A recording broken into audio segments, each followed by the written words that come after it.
Hey guys, welcome back to Dracula a Love Story, and I know you guys are gonna ask for this first, so I'm just gonna go ahead and play it. Okay, but I have some. I'm probably gonna post this. I have what I finished from the last update for Path of the Valkyrie. That's gonna be up next. Then I have one. And then I think I'm gonna post a new story, Arcanum. Then I have one episode of Sophie's 10 Wishes that I've been working on this weekend. Um, I got a long way to go to catch up with that story, but that's at least the only story that I have that I'm not fully caught up with yet. All the rest of them I am caught up with. So that's going to be posting at 6 o'clock today. I think I can get all that out today. Don't quote me. Anyway, let's get started on this. But I got a lot of planned, and I'm catching up. I'm doing things. Okay, here we go. Inheritance, a ghost, and changes at work. All right. I'm excited for the new story. I saw some glimpses of the stuff from it, and the main character. I saw a couple of snapshots of her in the Discord chat, and she's super pretty, and I'm super excited. And I read all the synopsis, and I'm excited for that. So that's why I want to play that today. So do my best to do that. Chapter 5, Castlemates. Our time. We were gone from the castle for 5 hours tops, but the changes that happened in Vlad over this time astonished me. Oh yeah, these people are here being jerks and jerkwads, as usual. Okay, here we go. Oh, but he looks so good in that turtleneck sweater. Oh my gosh, even when he's all angry, he's still like gorgeous. Devastation, remoteness, darkness, those all were present in him from before off times, but now something new was there as well. Foreign, dangerous. It was flickering in his eyes, filling the air around us, cutting my heart with sticky anxiety. Why did we leave yesterday, leaving him like this? Why indeed? Where'd Ruthven go? What happened here last night? Sandra was speaking of something very bad, so what if it has happened? The ex-steward gave Vlad a defiant look. Yesterday you basically attacked Mr. Ruthven when everyone was watching. What did you do to him when the castle was empty? Leo approached us and looked over the unexpected visitors, puzzled. His gaze lingered on Ted. You? It was you who lured the girls onto the plane? What the hell are you even doing here? The poor chap has lost his master, so he's searching. Noah's words angered Ted. He's not my master. I'm just watching over him so he doesn't what? He really caught himself and went silent. Oh, right, okay, yeah, So you basically just admitted that he's fucking crazy. Oh, so you're sort of a tutor. The kid's almost 30 years old and he still needs someone to keep an eye on him? Embarrassing. Tad narrowed his eyes. He produced his phone and dialed a phone number. A ringtone came from behind Ruthven's door. Ted took a step toward the door, returning immediately and showing us the device in triumph. His phone is here. He wouldn't have left without it. Okay, so that means what? Now I'm sure it's an abduction. Maybe an abduction. You throw around a lot of accusations. Like, false slander is like a fucking problem, dude. And you have no proof. Once again, this is not his property, okay? He was trespassing. And everyone knows that because everyone also saw that he doesn't own this place. Vlad and I do. So, excuse me? Get gone. Maybe an attempt to assassination. Dude, get out of here. Oh, I guess I'm just in time. Commissioner Dugan walked in, taking in the scene. Melody, you already here? What's going on in this castle? Again. This. He nodded at Ted, the steward, noticed the policeman. He became flustered and stepped behind the lawyer's back. What? So, were you...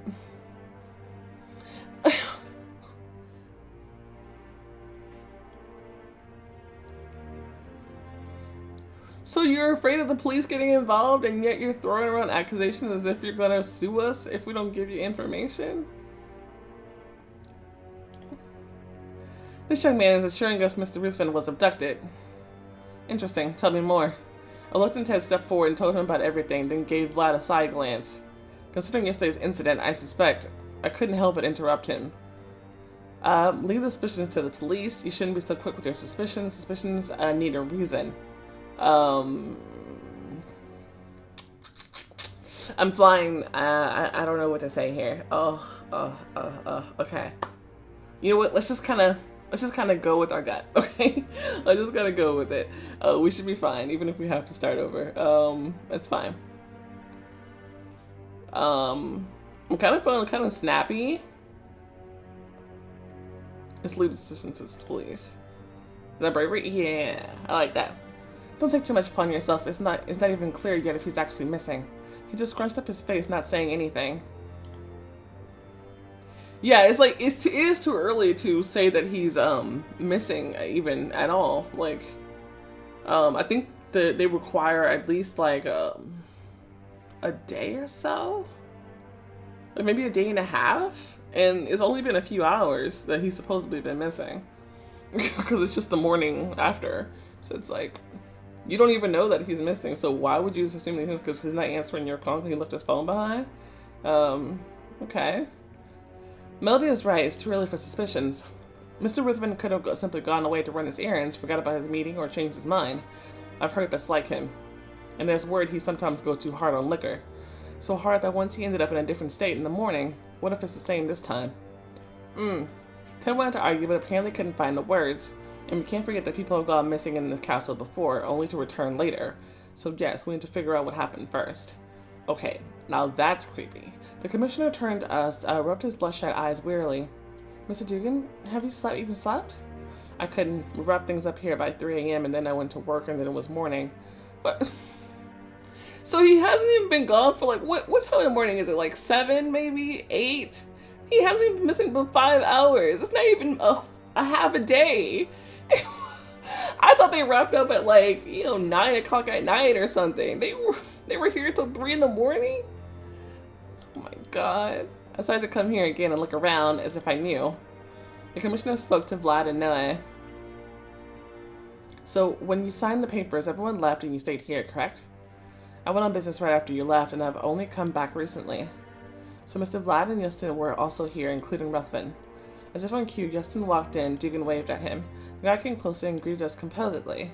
Mr. Ruthven went missing that night. Do you know anything about it, or maybe you saw or heard him? There was doubt in Justin's face. He glanced at Vlad. Excuse me? Some noise woke me up around 4. I left the room. Okay. What the hell did you see? You know, I was happy that, I'ma stop. Mr. Ruthven wasn't sober. He was knocking loudly on Mr. Vlad's door. Hey, you, open up. Let's make a deal.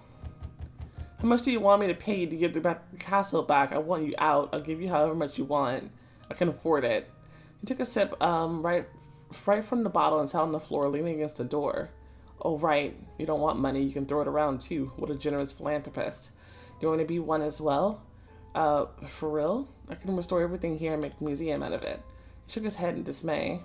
So much money thrown out. But if Gordon Ruthven wants something, he gets it, whatever the price. Screw the hotel. I've got enough of them already. Doesn't matter when so much is at stake. Suddenly he went angry, hitting his fist against the floor. But if you say no, you're in big goddamn trouble. You have no idea who you're crossing. Mere mortals like us can't be in their way. So stupid. Just the idea of who he's threatening. And second of all, he's not confirmed threatening somebody. So it's now the other way around. They'll get your little bird nail anyway. Now you've also threatened someone. You've threatened 2 people now.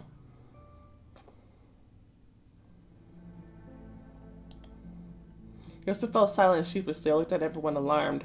Ted went pale. Leo looked worried. Even Noah wasn't smiling anymore. Yeah. Good job, Ted. Good job. Your investigation just made it out that Ruthven here is one that's actually, causing problems. So it's like, maybe you should have thought about that before you got the authorities involved. Vlad remained impartial. Okay, but what else happened? So you never opened the door? I did. I felt my fingers shiver. Oh, I hope Vlad... Why is this even a fucking option?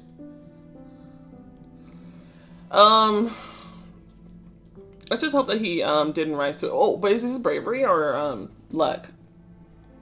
Put him in his place. Yeah. But didn't go too far. But my gut was telling me it was worse. So what happened next? Mr. Wilson tried to invite himself in. I didn't let him. Vlad fell silent again, Yeston broke the uncomfortable silence. Mr. Wilson started acting aggressively, and I had to interfere. We took him to his room together. He made a bit of a noise, but then lay down and fell asleep immediately.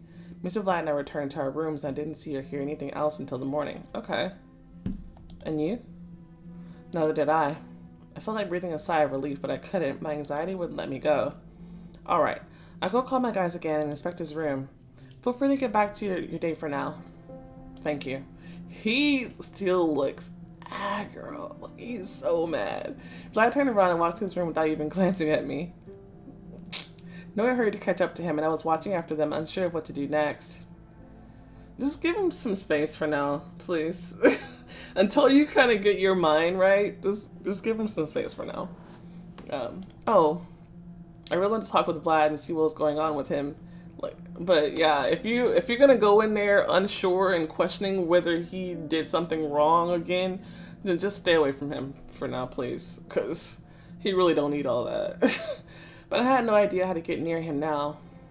Melody, you must be impatient to get your heirloom. Is that why you came so early? Huh? I'd forgotten about the chapel, but he mentioned it at just the right time. It'll take time, just what I need now. Maybe when you get back, I'll have an opportunity to talk to Vlad. Yes, Mr. Dugan, I'd like to see the chapel, and please rehearse in your head what you're going to say first. Justin, can you take her there and show her around? Alright, because what I was going to say earlier was I was like, I'm tired of him looking at Vlad like he like some kind of problem. Like, enough people have been looking at him like that, and I think it's time for him to stop. So while I was grateful that he helped us out earlier, he still ticked me off a little bit, but at least right now, he backed Vlad up. So I give him a pass for now. Leo and I followed him into the courtyard. I don't want anybody hurting Vlad, okay? He needs to be protected at all costs. The chapel was there in the middle of the unkempt garden. What a peculiar building. Yes, its style is different from the castle's, because it was built half a century later by the last Sotet. What was his name? Sandor. But they all shared the same name. The founder was Sandor Sotet, and so where everyone else is a family name. I was told he was a scholar. Of what? Oh, I'm awestruck by the depth and width of his knowledge.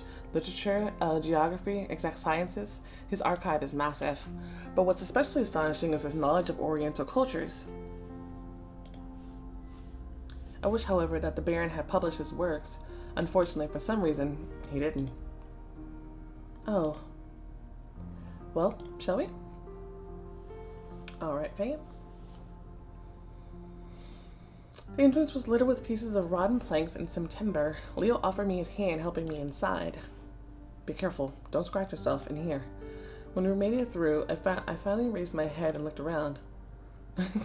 Leo just being like a dad. Look at that, like, protect her. Yeah, that's what he's supposed to do. Oh, it's so beautiful. Time had been hard to the interior, but the chapel was breathtaking anyway. Dainty fresco paintings, rare, expensive materials, and the most delicate work. In the center, there were 2 metallic pillars. They were covered in intricate inscriptions, and there were lilies on top of them. These pillars are clearly not here to support the structure. I wonder why they're here. And so many writings. What language is this? I venture to suggest that the writings are a variation of ancient Hebrew. We walked between the pillars and found ourselves in front of a huge stained glass window. Most of it was covered by a cloth so dense that practically no light was getting inside. Why is the window covered? The sunlight is destructive to the frescoes and decor. The window used to be covered by shutters, but they're all right now. Justin pointed at the wreckage by the door. I don't get it. Churches like this can withstand ages. How come the castle went so shabby in a matter of 20 years? I wish I knew. Suddenly I noticed Leo's foot got caught up in the cloth hanging from the window. Leo, be careful. Before I finished my sentence, he took a step back. Huh? Something crackled above. The cloth slid down, falling to the floor and raising thousands of specks of dust into the air.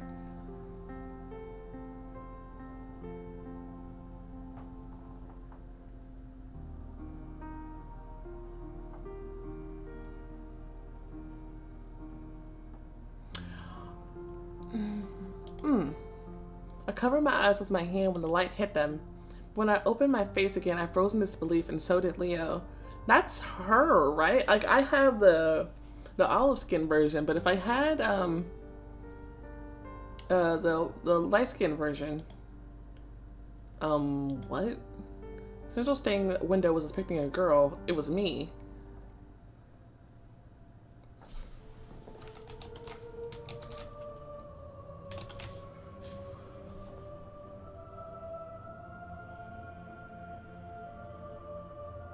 For several minutes, we stood there, unable to find words. Leah was the first to talk.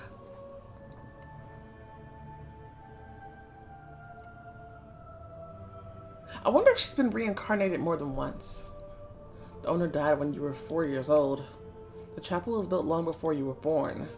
Who in the middle of the 20th century could possibly know what you would look like now? I think it's not me. It's someone who looks like me. Like Lale. Y'all been teaching me how to pronounce that. Lale. Okay, do I got it this time? Lale. Not Lel, Lale. Okay. Leo's eyes told me he was thinking the same thing. It's possible. I stepped closer, examined the stained glass. Yes, but she's wearing European clothes, and the style of the artwork is European as well.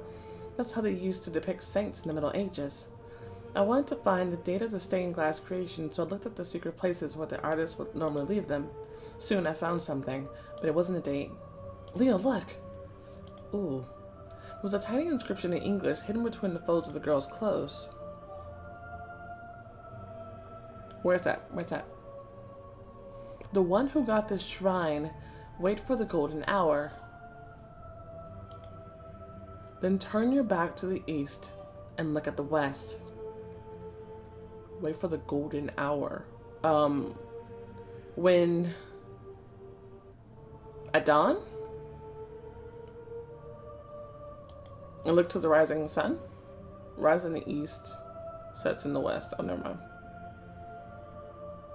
Take 3 steps forward and draw the copper plate out. Should I be taking notes?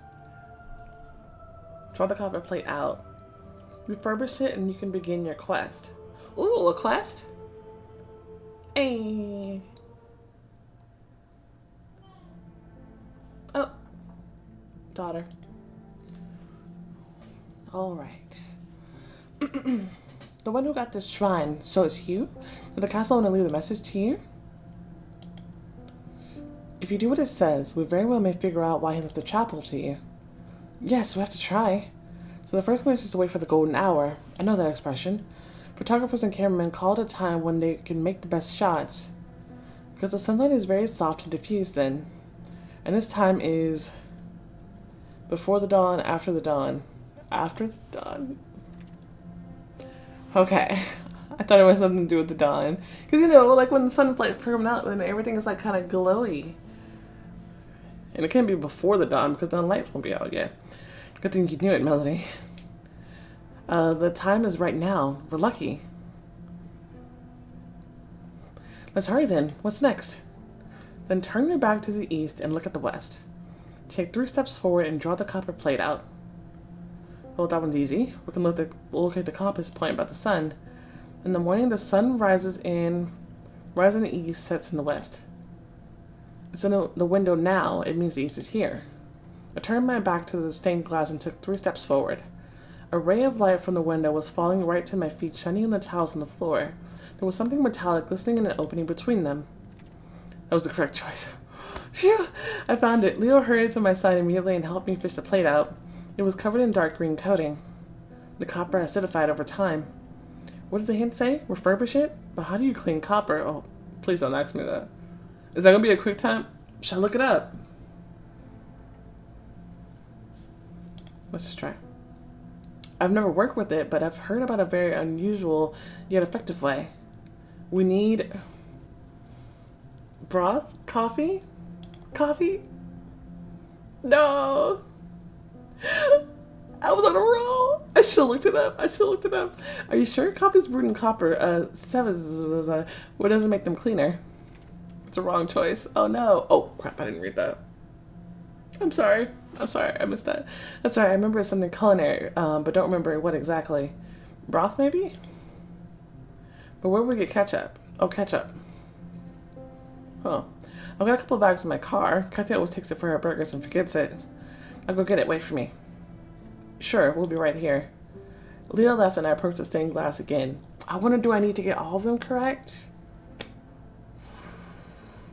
I wonder what I've gotten a prize if I got them all correct. What kind of prize? I don't know. Let me know. Leo left and I approached the stained glass again.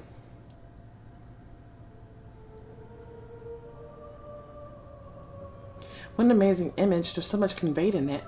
There's strength and softness in his eyes, kindness and bravery, amazing zest for life, and some inherent deep sadness. Still, if it's Lale, how could Sotat know about her? And why did he place her face in such an honorable place, like it's a precious icon? It feels like the whole chapel is devoted to her, the girl from the stained glass.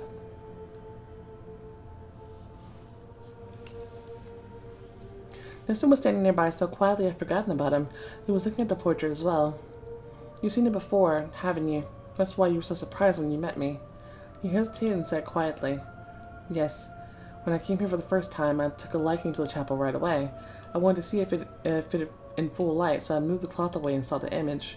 There's something magical to it. I just want to keep looking at it. I would do it often, and of course I recognized the one portrayed here right away. I was looking at him. I couldn't shake off the sense of inconsistency. He looks very shy. Doesn't mean I maintain eye contact. Keeps turning away, staying at a distance.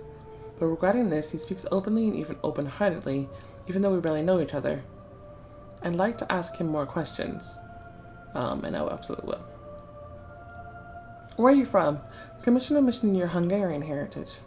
My grandma was from Hungary, but my parents and I never lived there. Where did you live?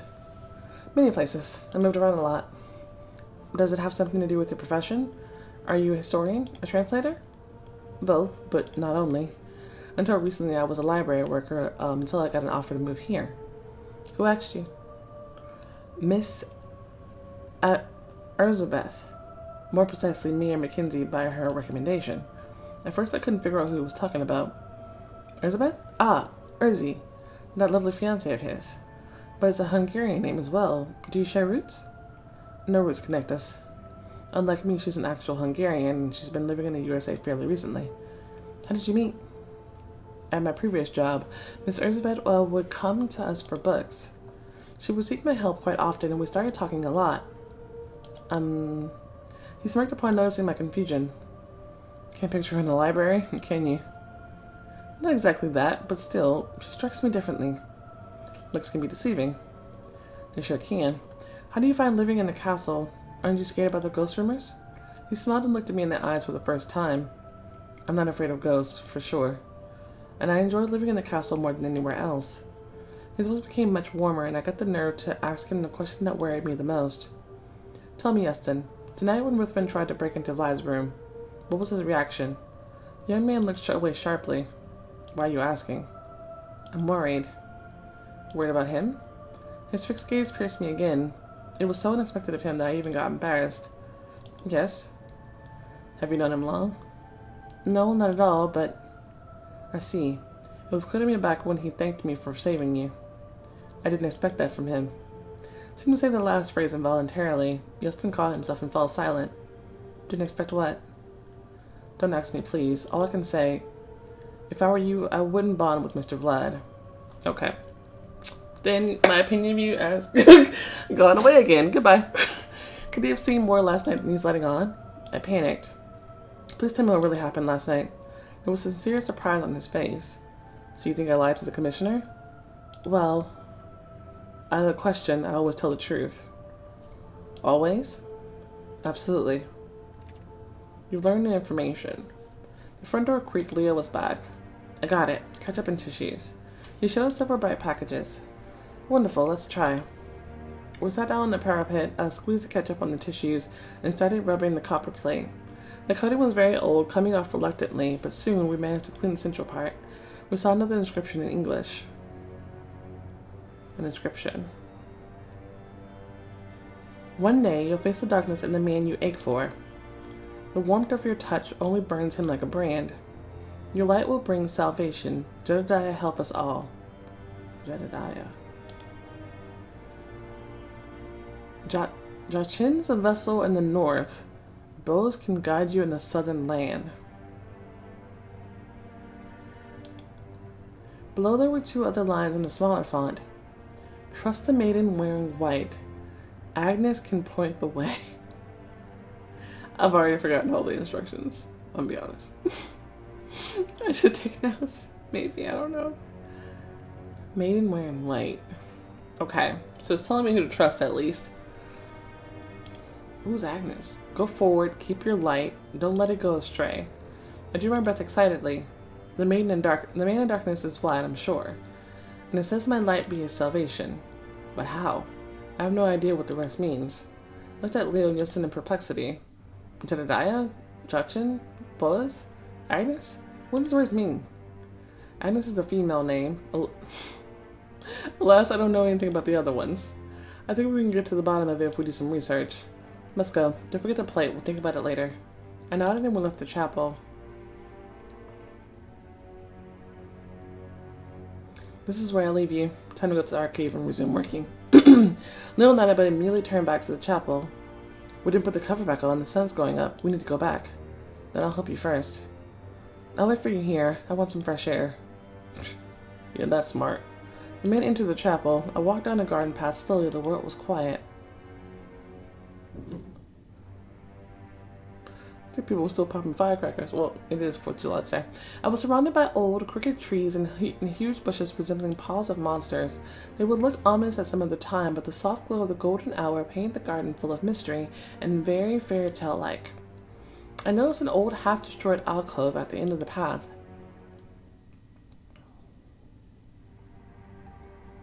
Curiosity got the better of me, so I stepped closer and noticed a movement inside. The maiden in white. Okay.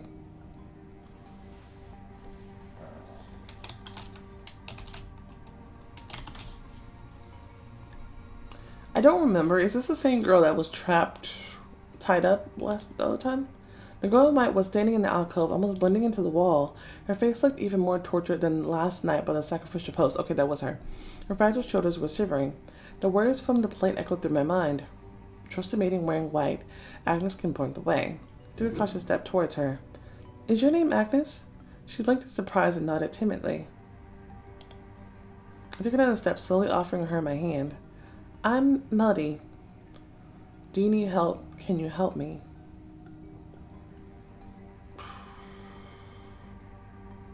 Maybe we shouldn't immediately ask for favors? Maybe we should try to help someone else first? She wasn't influenced in Agnes's attitude towards you. Hope in a good way. Don't worry, I will cause you no harm. She looked at me with a mixture of distrust and hope. Okay, hope is good. After a brief hesitation, she nodded. She took my hand and stared into my eyes.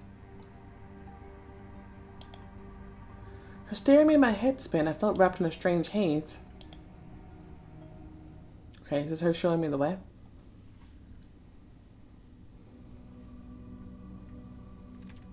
Agnes's memory, the Black Castle of the 20th century. A big study, night, flames dancing in a lamp. There were papers everywhere, littering the desk and the floor, thousands of pages full of notes. An older man wearing a golden embroidered robe was sitting at the desk. He was writing something frantically, taking a pause just to dip the quill into the ink pot. There was a visible engraving on the ink pot, Baron Sandor Sotet. 1, 2, Mercury in the second house, the moon is gone. 6. Whatever all that means.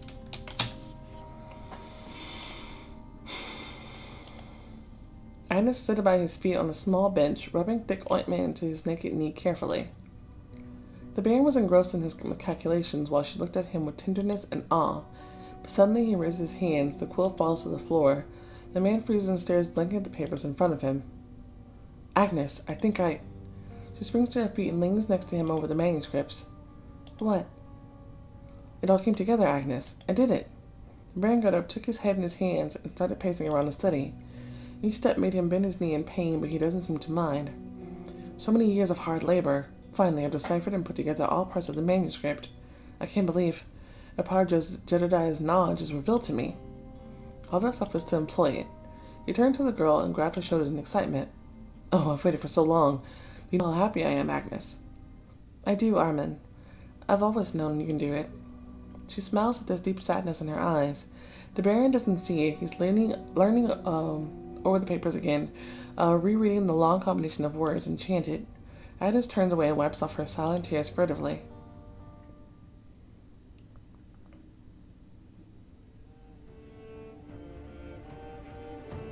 Oh shit. It's real hazy. I felt I was coming back to reality, but my vision was still hazy. Oh. My body didn't take it well. I was sick, overcome by strange weakness. I made a special effort to focus my vision and saw...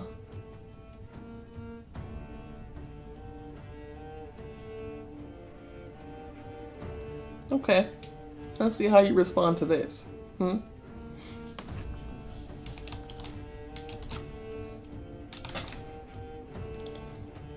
Instead of the lovely Agnes, there was something standing next to me, because it can't be Agnes. I was holding my hand firmly, leaning closer and closer, and breathing in greedily. Path of bravery. Okay. I jerked back and tried to break free, but the creature held on tighter. As I gathered my wits, I decided to think rationally. It's focused on my hand now. I can't break free, but I can do this. I lunged forward, pushing the creature with my body. It didn't expect it, losing its balance and falling onto its knees on the floor. Take this. There was ravenous rage in his eyes, but didn't dare attack me again. I managed to get a better look at my opponent now that I had a vantage point.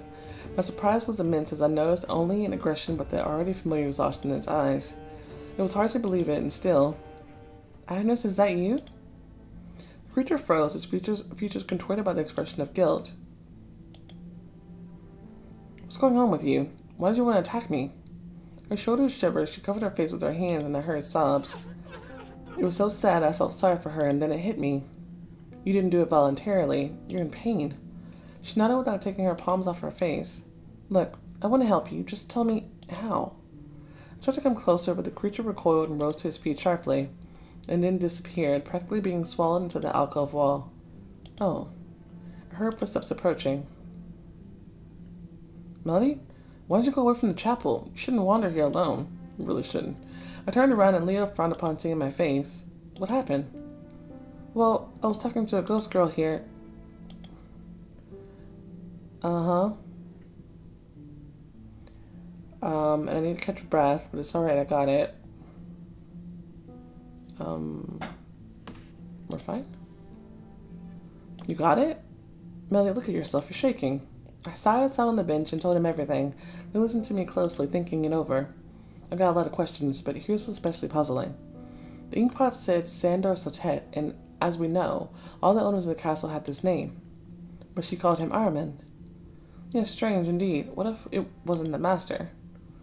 I doubt anyone else could work in his office late at night. Plus, they were clearly closey. The robe and the knee. What if Sandor Sotet is not a real name?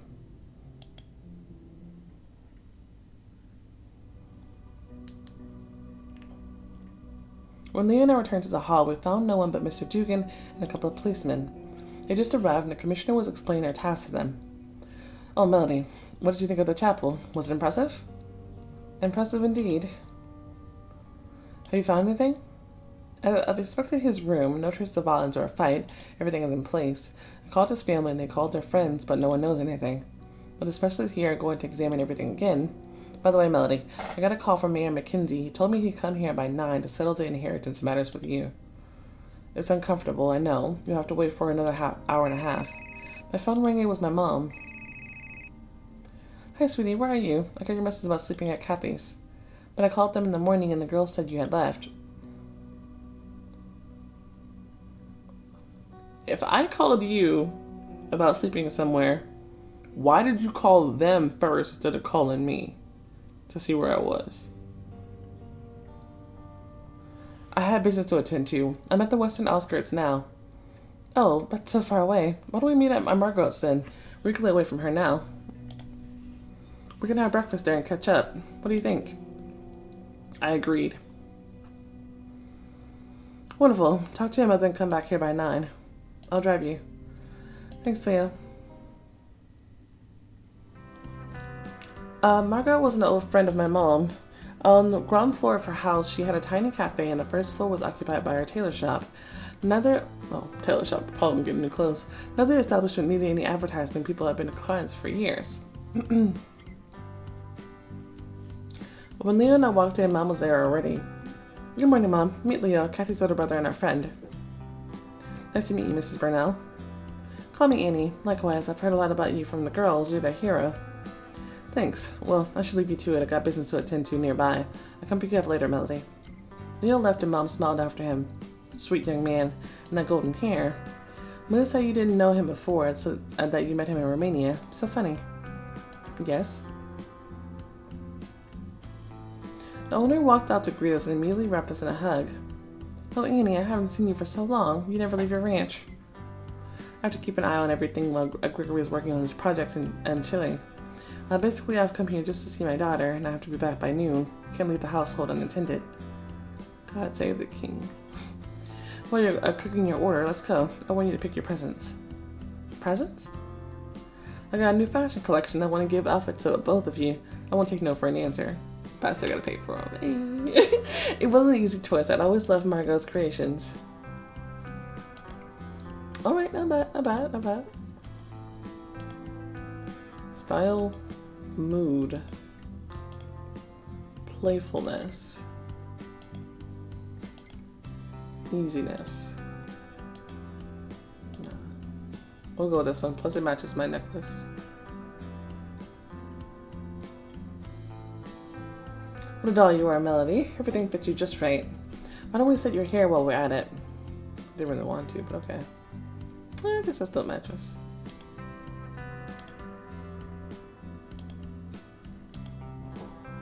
Yeah, no. Okay. Wonderful. And of course, you need some by Joe. Oh, I'm changing it. Okay. I guess I'll just go with what's matching.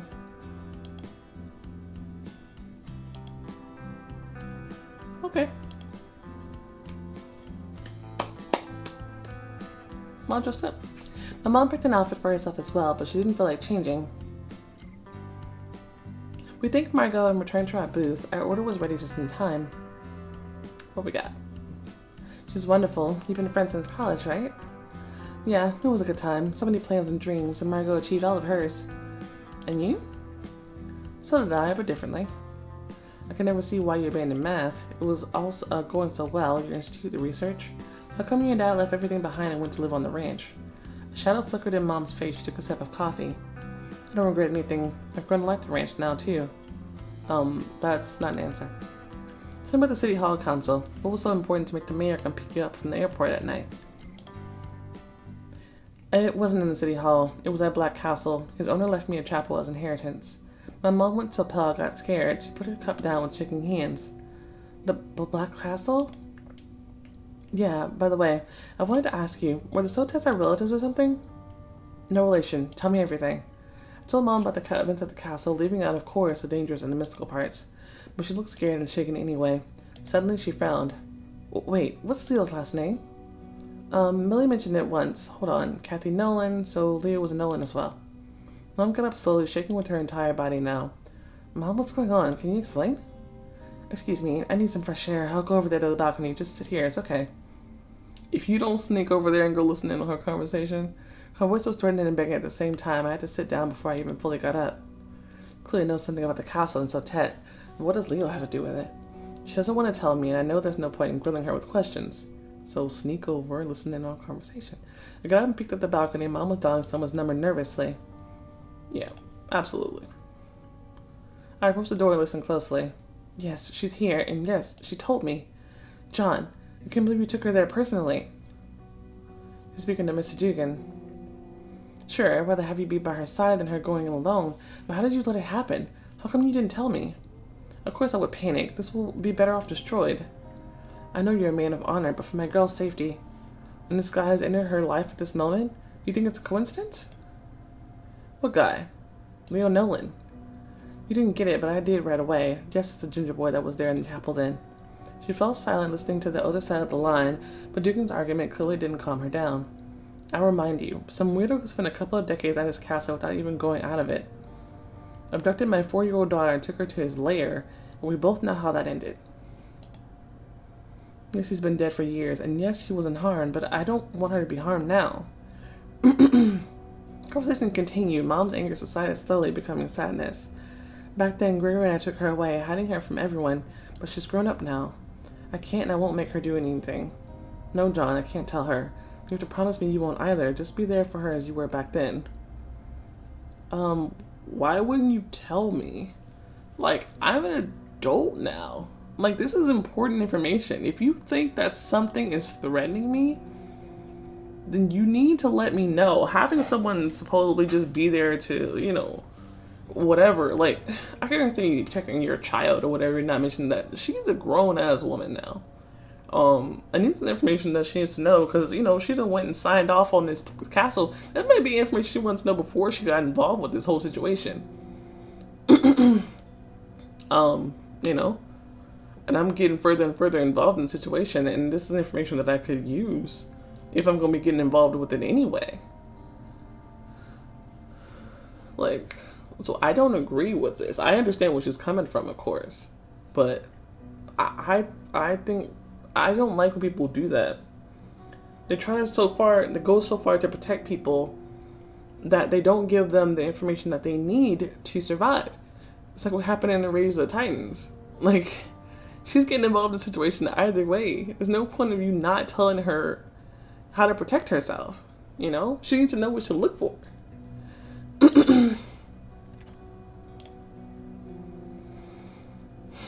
Mom ended the call and I hurried to get back to our booth. Soon she rejoined me. Melody, please promise me you'll be sensible and cautious. I could be that a lot more easily if I knew what was going on. But thanks anyway. Promise me you won't let mean people use your kindness and compassion. That you won't let them use you.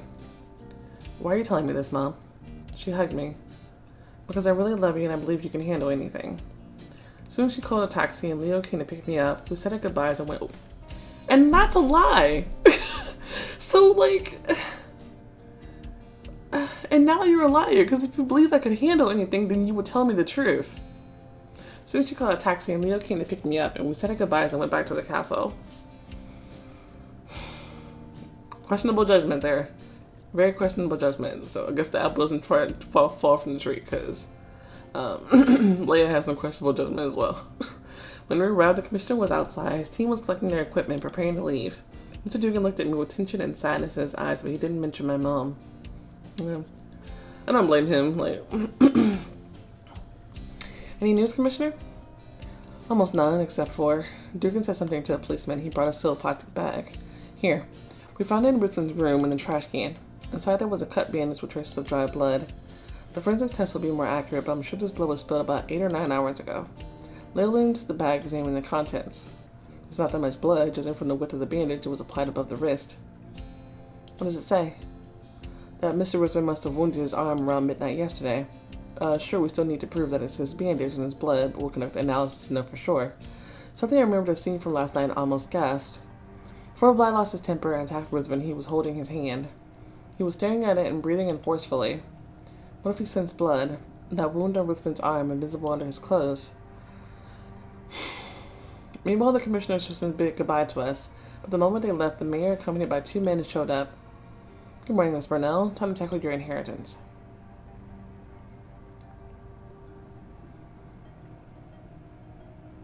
We returned to the hall and started going through the papers. There were a lot of them, so it took over an hour. It was hard for me to focus. My thoughts kept going back to the recent events, and a sinking anxious filling my chest that wouldn't leave me for a moment. Luckily, the commissioner and Leo were there for me. Finally, it was over, and the mayor handed me a file of papers and shook my hand. There are still some bureaucratic formalities, but you're the legal owner of the chapel from now on. Congrats, Melody. Thanks. I heard voices and footsteps from the hallway. Vlad, Noah, and a worker we saw in the morning were approaching us. Alright, everything's settled with the kitchen and systems. Please prepare the rooms I've pointed you to by the evening. Oh, and by an additional one. Vlad, do you mind? I want our director I've hired to lead the castle art restoration to live here. Fine. This morning, Vlad's face not only didn't soften, but became even more restrained. It's getting worse, and talk to him as soon as I can, and say what? Seriously, if you're just gonna run up to him with accusations, then stay gone. They came closer, and the mayor greeted them cheerfully. Oh, so you're already working on the restoration. Wonderful. Miss Burnell and I have just completed the paperwork for the chapel. Mr. Black, congratulate your castlemates, so to say. Of course, Miss Melody won't live here, but I think she'll come over often. So you kind of can't escape talking to her, but oh well. That's the reality of having neighbors. Can you shut up, please? Mayor laughed at his own joke, and you're probably the only one laughing. Your relationship with Vlad is good enough. It better be. But Vlad gave him such a stare that Mia immediately fell silent. I've heard there's a path to the courtyard directly from the second gate. Or one can get to the chapel without entering the castle. That's right. Wonderful. I hope his melody uses that entrance. Vlad. But he'd already turned around sharply and walked down the hallway. I went hot and cold all over. He doesn't want to see me at all. Oh, surprise! Ignoring is the worst. Even when accusations are filled with emotions, if only negative. Even accusations are filled with emotions, if only negative. The refusing to talk is complete emptiness. How grand must his pain be for him to act like this?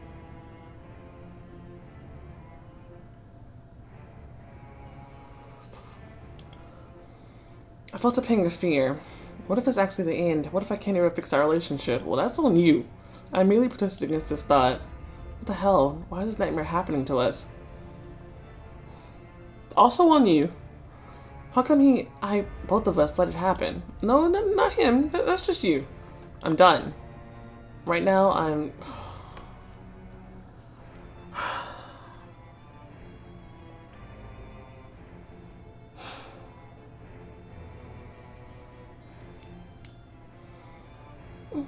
Honestly, I wish she would just go home.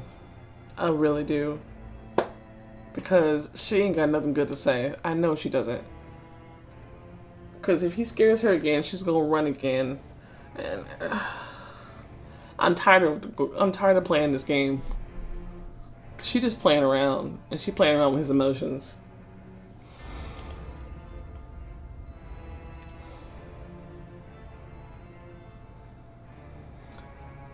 I ran down the hallway, noticing Vlad entering a room, and followed him.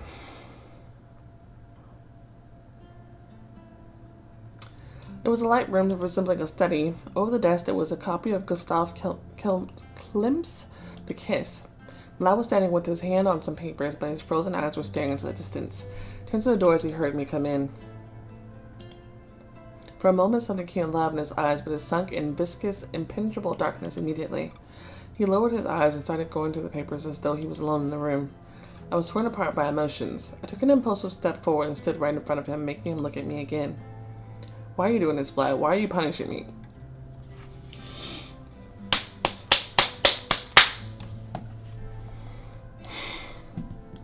You think I'm not suffering enough because of my mistakes? Do you think I don't remember or understand them? Have you apologized for them, or you just come in here and got mad at him for no reason? Right. Because you still haven't apologized. Again. And no, I don't think you're suffering enough. You're running around, living your best life, and this and that. Like, solving mysteries and shit. And I'm like, get out of here. So, no, you didn't think about what you were going to say. I shook my head and put my hand on my heart. No, each of my mistakes is an open wound right here. My escape from Romania, leaving you alone in total darkness.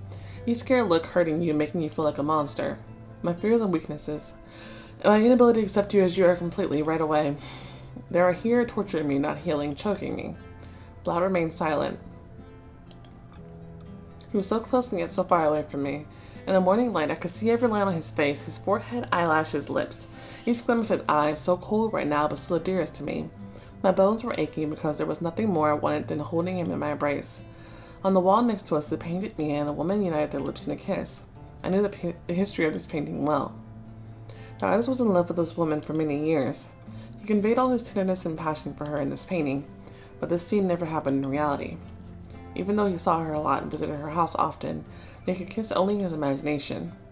But instead of a sudden wave of weakness, making me step back and sit on the edge of the table, covered my face with my hands and spoke again, not pausing to think how right or appropriate my words were. Do you know what I long for right now? To hold you in my arms ever so tightly.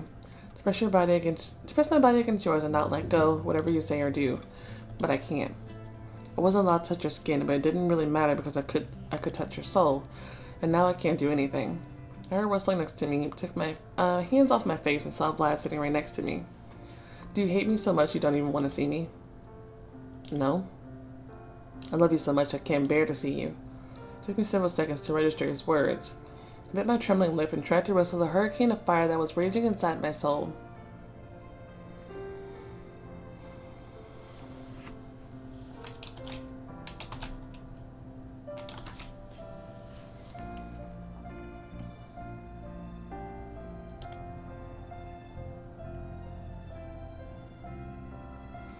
I was looking into his eyes, afraid to believe, and I saw the confirmation of his words there. I never blamed you, not even for a second. I was blaming myself. It's me who keeps making mistakes from the start, from the very first time we met. I crushed you with the overwhelming burden of my hopes and expectations. It was wrong and it mustn't happen again. Seeing you here, seeing you at all is my coveted wish. But there's something more important than my wishes. You. I can't let someone like me be with you. I felt the tears slide down my face and I reached out for his face. Vlad, no, don't say that. But you got up and took a sharp step back. You saw my true face, Melody, but you didn't see my true soul. It's much more terrifying, believe me. Vlad headed to the door. I got up to follow him, but he turned around. No, you can't. You can't be by my side. He left the room hastily, banging the door, and I remained in the haze.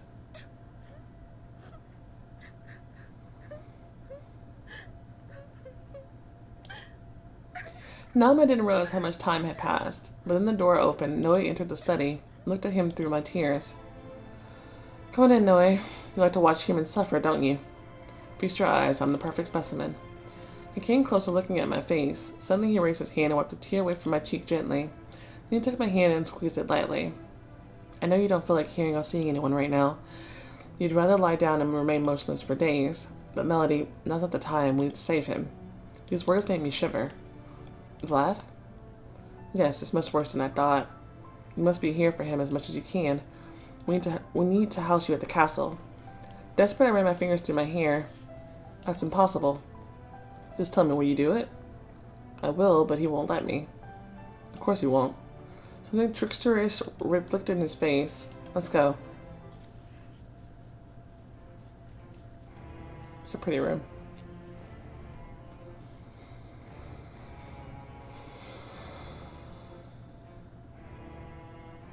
Noah opened the door, revealing the room behind it, and spoke deliberately loudly.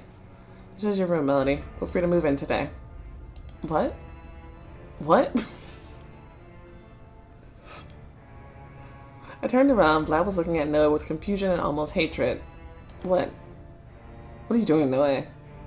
Showing my art director to her room. You've agreed to it. Your art director? Noah feigned surprise. Oh, sorry. Forgot to tell you. Tonight I've bought the gallery from Vincent, so it makes me your boss. And congrats on your promotion.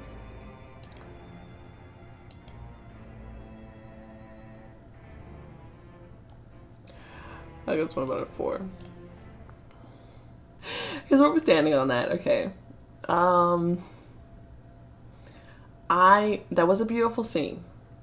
However, we've been through this before, and I won't trust her until she makes sense with him for at least half a season.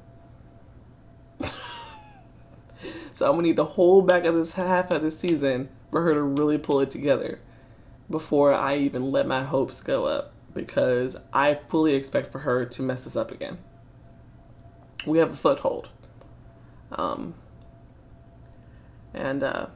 don't agree with how she even approached that situation, coming in already antagonistic, when she's the last one who made a mistake. Like, it's like, yeah, she's saying that, okay, yeah, I'm in pain and this and that, and that's fine and dandy, but like, why are you also coming at him like, you know, like, you shouldn't approach arguments like that to begin with. Not like saying like, why are you doing this and why are you doing, like, why are you pushing me away and blah blah blah. That's not what you're doing. Like, that's not how you talk, communicate with somebody. You know what I mean? Like that. Like, you making, I don't know. Like, you know what I mean? Like, how about you first acknowledge before, because that was the first thing out of her mouth. The first thing she acknowledging what she said later, you know, that, you know, I'm feeling bad, you know, I'm tortured because, you know, I've been treating it like this and, you know, that's not right. Like, I don't like how she started that conversation. You know what I mean? I feel like that's her kind of approach to everything. There's just like these knee-jerk reactions without really thinking things through. That's why I kind of want them to resolve it at the same time. I kind of want them to to pause on it for a second, but we'll just see what happens. Okay, I'll do my best, and we'll just see what happens from here on. So 6. The castle gains new inhabitants and a revelation about Sandra emerges. Okay. I'm all about learning more about Sandra. Our girl doesn't get enough love.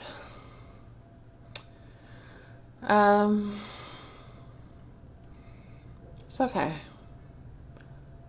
It says that the dark being that you ache for, is the prophecy the same if you're not dating Vlad? I just had a question about that. Anyway, chapter 6, New Lodgers. This room is really pretty. Alright, here we go. The dark fire in Vlad's eyes seems to be on the brink of burning Noe through. He's taking a chance here because he's already like on thin ice with Vlad, I feel like.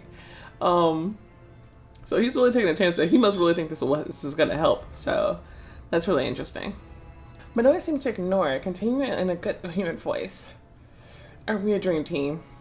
Vlad has amazing talent and experience in management.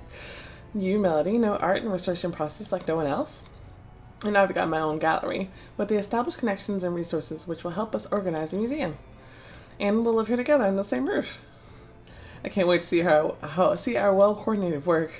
Oh, and the lovely, friendly evenings are after hard days of labor. That was sent to him, and anger on his face was slowly turning into sadness. Oh. Let's come inside, Noe. But before I had a chance to say anything, they both walked in, closing the door right in front of my face. Well, it won't stop me. Now what? This is too much. It won't stop me. Now what? I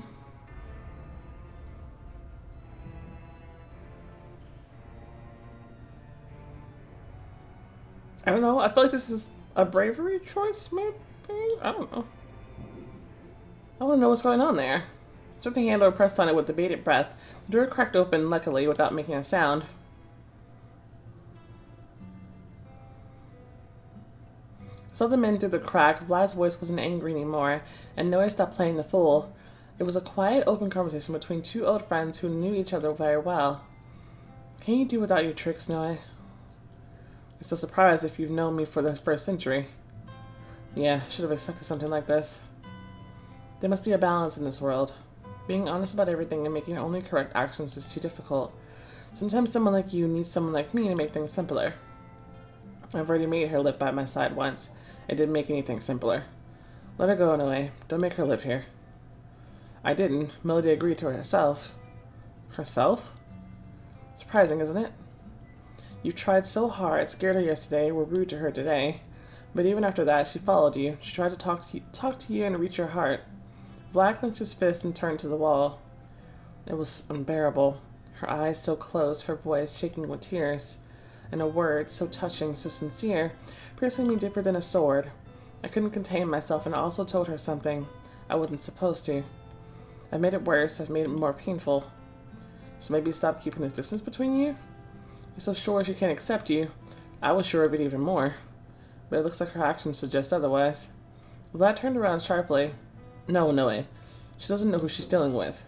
She's kind and trusting, blindly brave when it comes to helping others. She's always been like that, but how can anyone even take advantage of that? The sole thought of her facing this darkness makes me hate myself. This idea of mine was doomed from the start, but I couldn't see it, blinded by hope as I was. Noe took a step closer to him. Vlad, I still don't know what happened then, how you got to us. Why you acquired a power no humans could ever have, and almost no dark ones possess. How did you survive? This immense power would have torn anyone else apart. But there's one thing obvious to me. When Melody is near you, your darkness grows weaker. This huge, unencompassable power that even our higher ones are afraid of falls back into the face of a normal mortal girl. Noe stepped back, putting on his mask of impassivity back on. So, I'm not changing my decision. Our director will stay in the castle. You've approved it, and of course you wouldn't revoke your decision now, being a man of honor. What if I lose the moment? What if she ends up too close before she softens my darkness? I'm sure you won't let it happen. But I'm not. Vlad turns to the door and barely managed to leap back before he left. I barely managed to leap back before he left the room. Okay, Noe is really growing on me. And that's a lot, because I used to hate his ass, like, with a passion. His gaze stopped at me only for a moment, and Vlad walked down the hallway. I don't know what darkness they're talking about, but I can see. Vlad would rather drown in it than let it touch me. The danger is threatening him, not me. I must win Vlad back from the darkness. Noe walked into the hallway. Alright, Melody. Our cunning plan for doing a good thing has succeeded. I hope you're not overwhelmed with the news about your new boss. I mean, I'm one hell of a boss, but our work together sure won't be boring, huh? What do you think? I think we're gonna get along. This maneuver with the gallery and my lodging is surely insidious, but I've got to admit, it certainly provokes some admiration. Noe laughed and I gave him a more serious look. This trick could have cost you. Aren't you afraid of angering Vlad again? My talent of angering people goes a long way before any of my other talents. So I'm immune to that since my childhood. Besides, I knew Vlad wanted it as well. What do you want, Noe? Why did you decide to save Vlad from the darkness? Why do you want him to start treating me more warmly? A shadow flickered in his face, Noe said, looking through me. I am a part of that power which eternally wills evil and eternally works good. I thought that if he become disappointed in you and humans, he would turn to the dark ones, but that was an illusion. Isn't it funny? A master of illusions became their victim. Actually, Vlad's never felt good in darkness. Despite the honor, power, and grand possibilities, he'd always rejected it himself. After you left Romania, I realized if the darkness wins, he won't return to the dark ones. He just won't return anywhere. I can't let that happen. There was a glimpse of vexation in his eyes. His voice turned pointedly cold. And you're merely the one who can help him. That's it. It's like he's scared of being sincere and immediately takes his revenge on me for it. I just nodded calmly. Alright, how can I help? What should I do? The main thing, be here, especially at night. You may leave for the day, but you must always be back before midnight. He nodded to his thoughts just to the hallways, and we both headed there.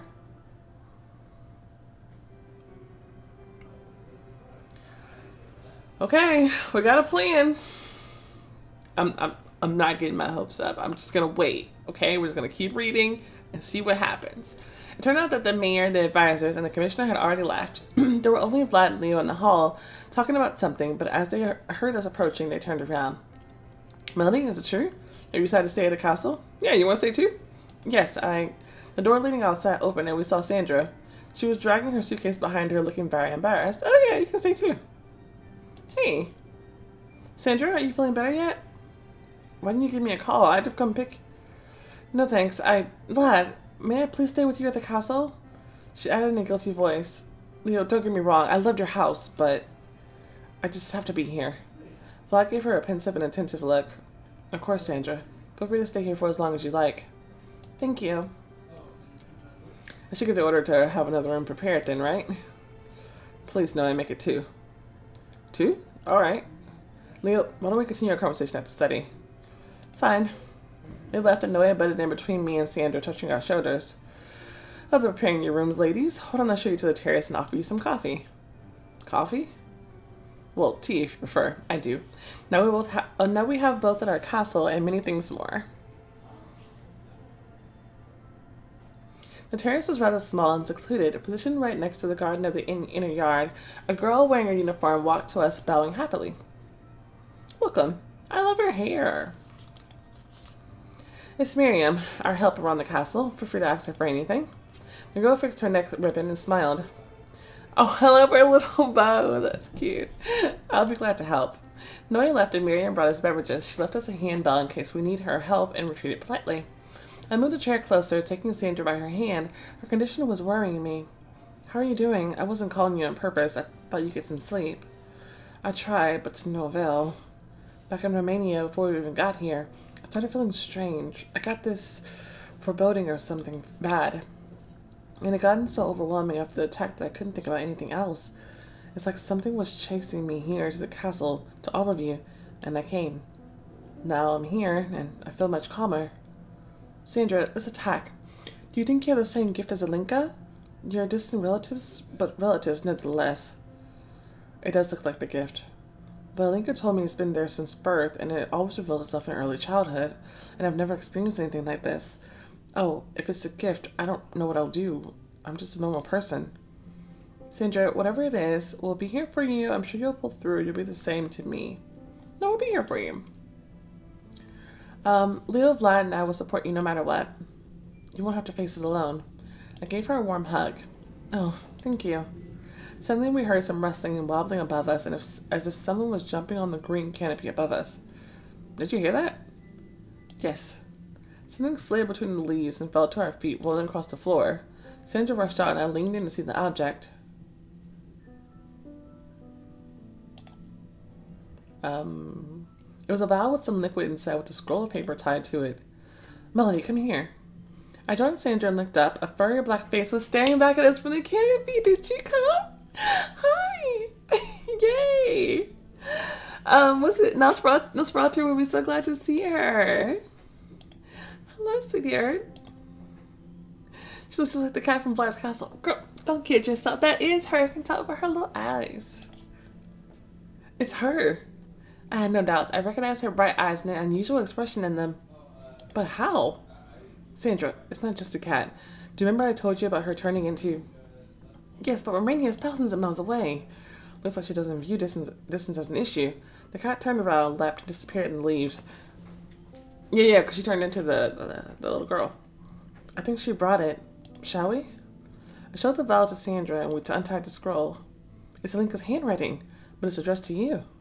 Indeed, the letter was marked with my name. I took to reading. Melody, when I found out that baby Mavka was set to follow you, I hurried to ask her to give this message to you. Please, take care of my sister. I'm afraid she has tough times ahead. Now I've made sure of it, our family gift of seeing has passed from me to Sandra. Oh. I looked at the letter and gave her a sad look. So it's true. She took the paper from me with shaky fingers and continued to read. It doesn't just happen. There are reasons, but I can't see them anymore. Sandra can, but only with you. She wasn't ready for the gift and she can't control it yet, so she's very vulnerable. You have to go over the threshold to see the answers. There are a lot of vulturous entities. But you, Melody, can be with her shield. They won't touch you. Follow my instruction precisely and everything will be safe. Sandra stopped and looked at me with doubt. Do you think we should try it? I hesitated only for a moment. If it helps you in any way and reveals any answers to us, of course. We just need to do as she says. What's there? The vial contains the guiding decoction. You'll also need a fresh leaf of ribwort and a piece of limestone. Alright. Find a place outside. Sandra must drink the entire decoction. Hold hands, put the ribwort between your palms from one side and the limestone between your palms from the other one. Close your eyes and wait. Why don't we try right now while there's no one here? I'll look for ribwort, and I think some limestone can be found there. I pointed the path filled with various stones. Sandra headed there, and I went into an overgrown flower bed. There were a lot of plants. Alright. Oh, what? How am I supposed to know? I can't believe I got that right. Yes, I think it's just what we need. I tore a leaf from return to Sandra. She was holding several tiny stones in her palm. Dude, I just guessed. How are you supposed to know? They actually need to know some impossible stuff in this story. I'm telling you, impossible stuff.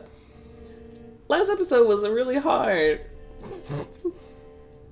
That copper thing, there was no way I was going to figure that out. She was holding several tiny stones in her palm. I'm afraid to mix them up. We need to look at the color texture. Limestone is usually... Oh, are you kidding me? Light and poured. I pointed at one of the stones. We need this one. Yeah? Okay. I don't know. Guys. Guys. Why would I know? I don't know anything about limestone. It is light. It looks poured.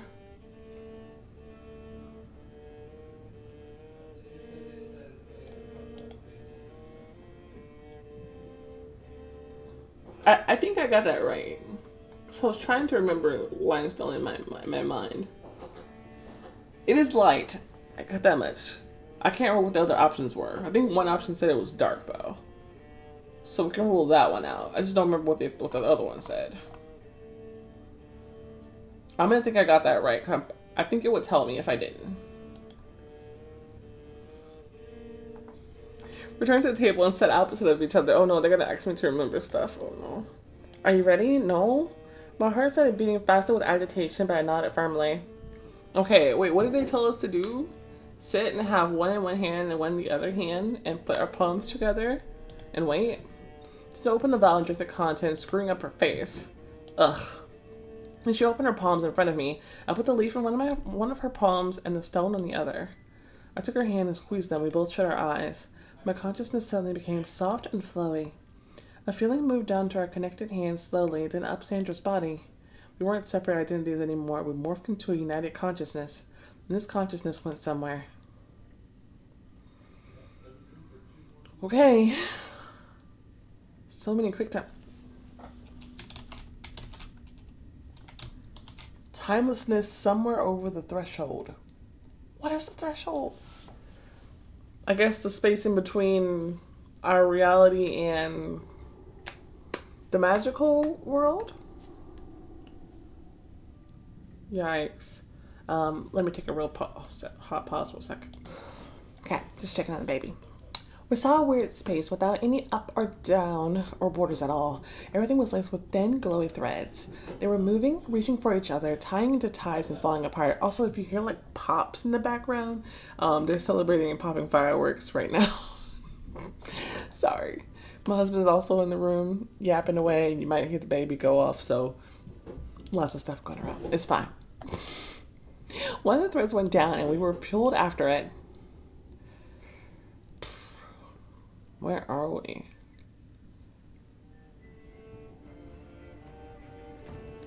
15th century, the cold forest. Night forest. A fire with smoldering embers. There's a man next to it. He's moving his hands through the air, muttering to himself, sprinkling something onto the embers. The wind is starting to howl around him. His voice resounds through the forest night. Are you ready, Alexandra? Daughter of Simeon.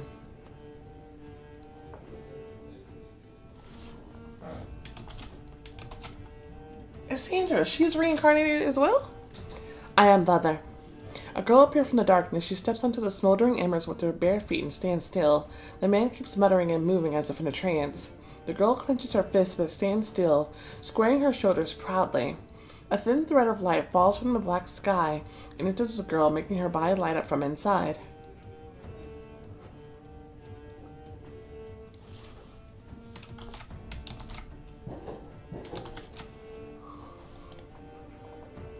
When the master rises, to find the reborn mistress and gain liberation. We know what all that means. And you will be reborn as well, Alexandra. Wherever they will be, you'll be close. You'll come to her light and stand next to his darkness, and the light of the gift of Simeon kin will be granted to you, to cover them from calamities and warn them of dangers. Alexandra is shaking. Simeon stops for a moment. He takes her shoulders, looks into her eyes with pain, and whispers in a different, caring now voice. Alexandra, my dear daughter, you're choosing a difficult path. Are you sure? Yes, Dad, I am. He shakes his head as if he can't stand to agree with her. No, but what if he looks for you? He'll find you by the gift. Suddenly his face is lit up with a thought. We'll trick him. We'll hide the gift to another person. You'll get it once the time comes. The man whispers some new incantations in haste, then resumes talking loudly. The power of free will, intent, and this thread of destiny. You, Alexandra, are binding your fate with the fates of the master and his mistress. So be it. The glowing thread slips from her body.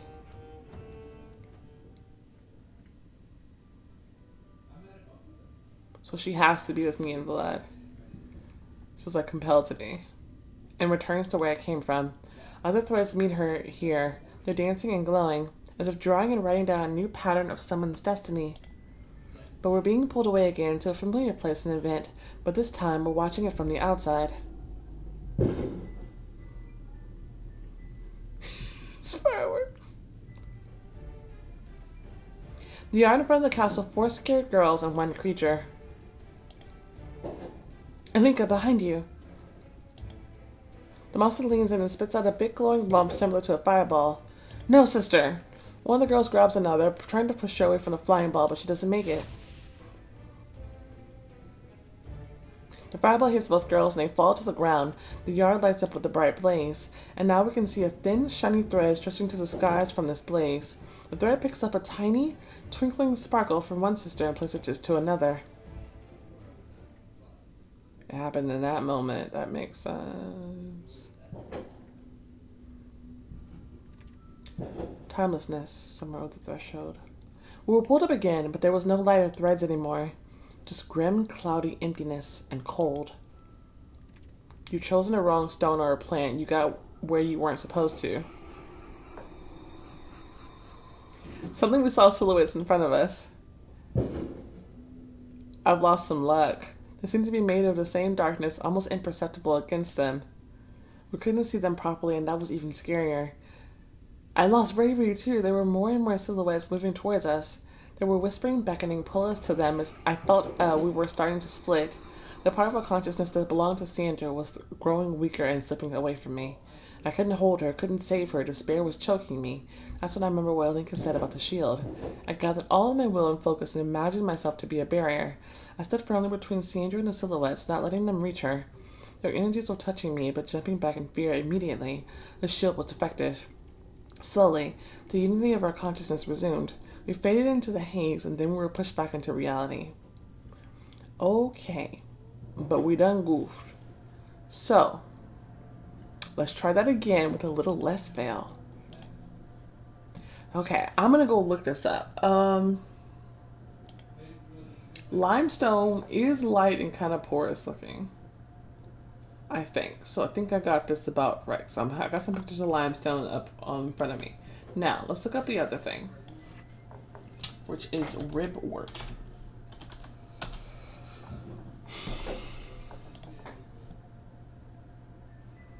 It is not spiky.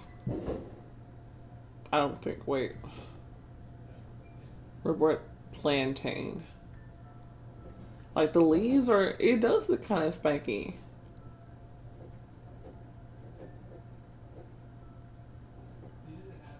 Oh wait, what are we talking about? Ribwort leaf. Oh. Well, the leaf is just kind of, honestly, I don't remember what it said, so we're just gonna go in. And we're gonna keep clicking. Because at least I know what we chose. So now we have a 50-50 shot. The description should make at least a little bit more sense this time around. We'll see. Okay, so I got my page of ribwort up. Okay. She did that, and I'm looking at the flower. Round and fluffy, oval and smooth. Oval and smooth. Just think it's just what we need. See, she said the same thing. So it makes you think you got it right, but you did not. Okay, I think it was the ribwort that I got wrong. Okay, so we got the stone. Light and poured, dark and smooth, brown and translucent. It's light and poured, I think. I think it's light and poured. I mean, it's kind of brown. Oh, it's also kind of brown. Oh, the more I'm looking at it, it's more the more browning it looks. It's not translucent though. I would say it's poured more than it is kind of brownish. Oh no. Well, okay, let's just change one thing at a time. I think we got the plant right. Okay, so let's move forward. And I'll tell you if we got it right. Okay, here we go. The moment of truth. Oh, and we came back. We've done it. Okay, so light and porous and oval and smooth. We've done it. Okay. There we go. That was rough. Okay. For a moment, there was nothing but haze in front of our eyes, and then we were pushed back into reality. Chosen the stone and the plant correctly, the journey of the threshold went safely. Our conscience split back into two. We were, our own people again, Melody and Sandra staring at each other. Well, are you okay? I'm fine, but it was creepy, but I don't want to do it again. It was worth it. Yes, it was risky and scary, but still, we're fine, and we've learned something interesting. Oh, I don't know about that. Sandra squeezed my hand. Thank you for going there with me. How could I have possibly left you? We both were agitated about what we had witnessed. Melody, it was me, that girl in the forest. I can see the sparkles of the fireworks in my through my window. Girl in the forest, standing on embers. The same face and name, but it wasn't even about that. I just felt it. I recognized myself. But everything was happening in the distant past. How was this possible? I knew her torment all too well. Sandra still doesn't know about my vision through the paintings. I guess it's time to tell her. And told her about everything. About Lale, the Sultan's niece, in whom I recognized myself. About her friend Aslan, who was so much like Leo in every aspect. And about their other friend, Vlad Basarab, Dracula. But who wasn't reborn like us, but had gained a dark power somehow and was still living. The more I was talking, the wider Sandra's eyes were growing. When I finished, she remained silent for a long time. So our Vlad is the Dracula? Yes. And Leo's not a random, normal person, and it's all connected. Oh, I guess I know what we just witnessed. The risen master is Vlad. The man by the fire is Simeon, is mine and Alinka's ancestor who served him in gratitude for being saved. Alexandra is Simeon's daughter, and she decided to serve too. Not only serve Vlad, but also the reborn mistress. The mistress is you, right? Looks like it. Souls were born because a long time ago I've chosen to serve you. Yes, but it's still not clear why. You don't appear in my visions, unless Alexandra and Lale met later. Yes, and now it's clear why I've got the gift just now. It was hidden in Alinka to confuse someone who could come looking for me. And someone did. Remember the stranger who came to see her? I think we should give her a call and tell her everything, but it's still night in Romania. They're here, Mr. Leo. Miriam walked onto the terrace, followed by Leo. How are you doing? Is everything alright? Sandra and I shared a look inside at the same time. Yeah, what about you? You and Vlad talked for so long. We had to discuss many details of our operation. Oh, details of our cooperation. Excuse me. Turn the music down some. Cooperation? Yes, since today my agency will be guarding this castle, Vlad asked me to. Oh. While we're busy with organization, I'll stay here for the convenience. So this is who will occupy the other room. Awesome. I couldn't contain a smile. I was glad our company was back together. Yes, it's awesome. Together, it's much calmer. We're a force. We can solve the mysteries faster. We're a force. I had a feeling the castle stores so many more troubles for us, but I knew it would be much easier to overcome them with friends. Melody, I'm gonna pack up my going to my place to pick up Nosferatu and my stuff. I could take you home if you want to. You need to gather your stuff as well, right? Yes. Sandra, why don't you join us? No, I feel more or less calm in the castle. I'll try to get some sleep. I hope my room is ready now. We returned to the castle and Noe told her her room was ready indeed. Leo and I left Sandra to rest and went to my apartment. Sorry. In the car I told Leo about all Sandra and I had found out. We spent the way discussing it and making our guesses. They're getting more and more ratty. When we arrived, Leo picked my suitcase up and we went upstairs. This picture in the back is kind of hilarious. My mom was already back at her ranch, but the apartment wasn't empty. Millie and Kathy welcomed us. Oh, it took you a while. Good thing we didn't wait for you and got here by ourselves. Yeah, we've done a lot so far, but we've got twice as much left to do. What are you girls up to? Tomorrow's another Saturday of Lights. We're taking part in the preparations. Oh, I've completely forgotten about it. I love those evenings so much. They're ethereally beautiful. Decorations in parks, music, and of course the lights floating on the water. Yeah, I like them too. Remind me how many evenings there are usually? 4 Saturdays in a row in 4 different areas of Lastville. To commemorate 4 fires that almost burned our city to the ground a long time ago.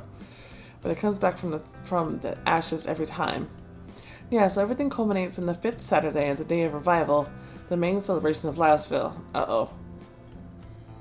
That's gonna be a day of reckoning. And you're helping to organize it? Yes, along with the Teenage Center. We had some materials here at Millie's, so we've moved here. So the Teenage Center, we'll see those kids again. Like the one who... I think there's something special about that one who kind of blacks out. Melody, you wouldn't mind if Kathy stayed for the night? I'm afraid we won't make it back in time. Y'all can do what y'all want. I'm about to go live at the castle.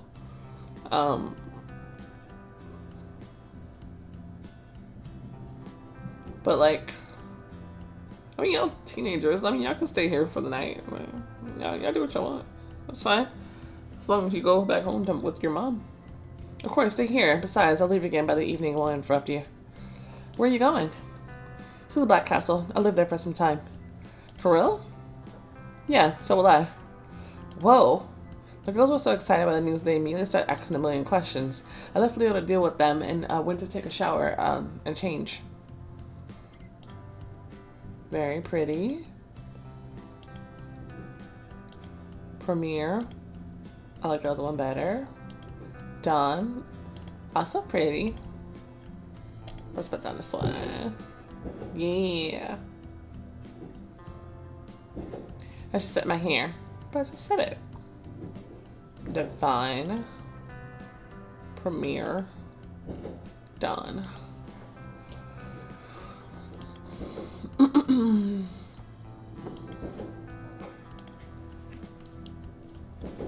Okay. When I got back, Leah was already bidding goodbye to the girls. Okay, off I go. I need to get home and then to see some business in the city. Melody, I'll come pick you up by 8 and we'll go back to the castle together.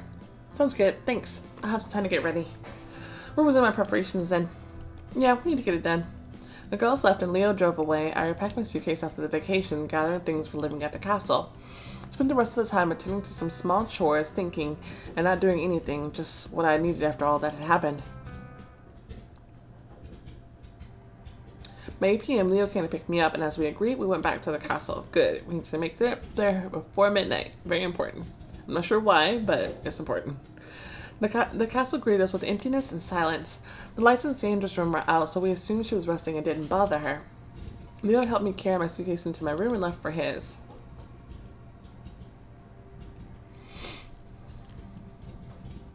Put my stuff away quickly and walked to the hall, hoping to see Vlad, if only for a moment. Vlad is close enough. He wasn't there, but there was Noe looking like he'd been waiting for me. Melody, you're back. Wonderful. Yeah, Noe, have you by any chance... I hesitate, not sure whether I should ask. Yes, he's at the pool. Vlad? Are you interested in someone else? No, he's... What pool? Where is it? Here in the castle. Have you heard of the Roman of Thermae? The previous owner built something like those here. And our man Ruthven wanted to turn them into a spa complex for the hotel, so we restored it first.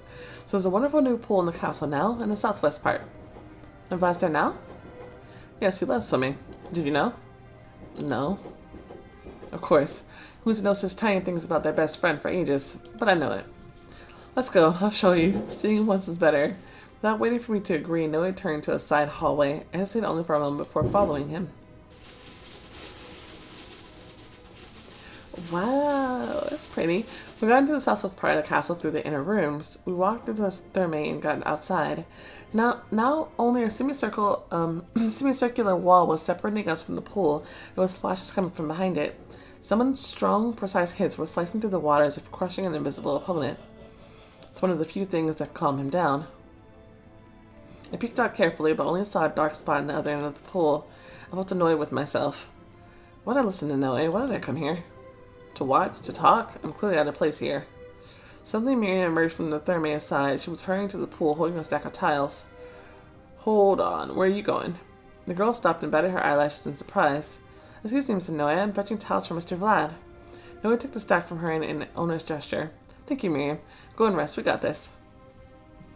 She nodded obediently, turned back, but then stopped. So strange, they disappeared as if magically. Who? The towels. I'd already brought fresh ones in the morning. I put them in the lockers by the pool. And I was passing by and bumped into Mr. Vlad. He asked me to bring a towel if I didn't mind. I said that I didn't, but there were towels. And then I checked and there really was none, so I had to fetch some new ones. Noe pushed the girl to the exit by her shoulders, muttering, "You're talking a lot, Mary. Go." The helper immediately fell silent, nodded, and left. There was a new splash behind the wall, louder and very close. The swimmer was clearly leaving the pool. Noe shoved the stack into my hands. Go, fetch him one. I opened my mouth in surprise, but then I figured it out. Magically disappeared, huh? Well. He bit his lip innocently and raised his brows and hissed angrily. No, you didn't, matchmaker. He rolled his eyes expressively. Oh, you were trying to come out here and talk to him anyway, so, why are you so upset? There it is. Human gratitude. Are you going or not? Of course. Yeah, we'll go ahead and go. I inked the towel at the top of the rack furiously. Noe laughed quietly and disappeared in the thermae behind us, and I gulped and stepped out of the wall. It was dusk. The sky was lit up by the colorful crimson tints. They were reflecting on the blue surface of water, swaying softly. I'm so sorry. The sky and the water were separated by the colossal pillars of the castle. For a second, it seemed to me that it was indeed an ancient Rome. A male figure was standing with his back to me by the pool. almost naked, with a fit, athletic outline and skin as pale as marble. He was more like an antique statue. Proudly square shoulders, straight back, chiseled muscles. The dust lights were highlighting him softly, and it seemed like the figure belonged to some ancient Roman god. Yes, Vlad was handsome like a god, but that was also indicating how unreachable he was. Can you touch a god? No. I started shivering. As I was heading there, I was realizing I'd seen him naked, but I still wasn't ready for that. Clothes, such a wonderful barrier between people, setting boundaries, designating roles. You get used to them and make your peace with it, and that's how things were with me and Vlad until that moment. There and then, he was next to me without restraining fabrics. He was waking new feelings within me that used to be very well hidden.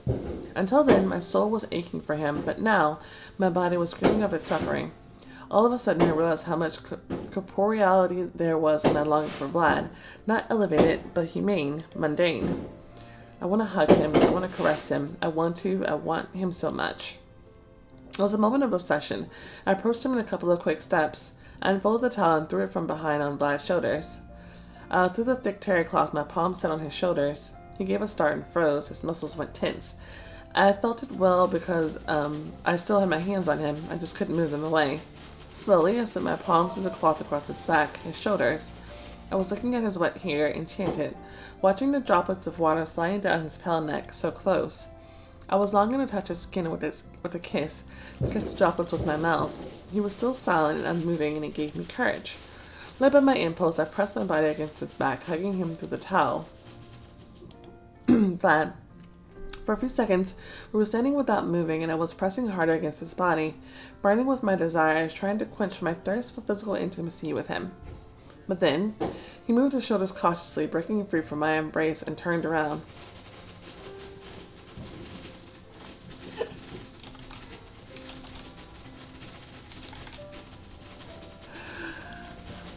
We were standing face to face.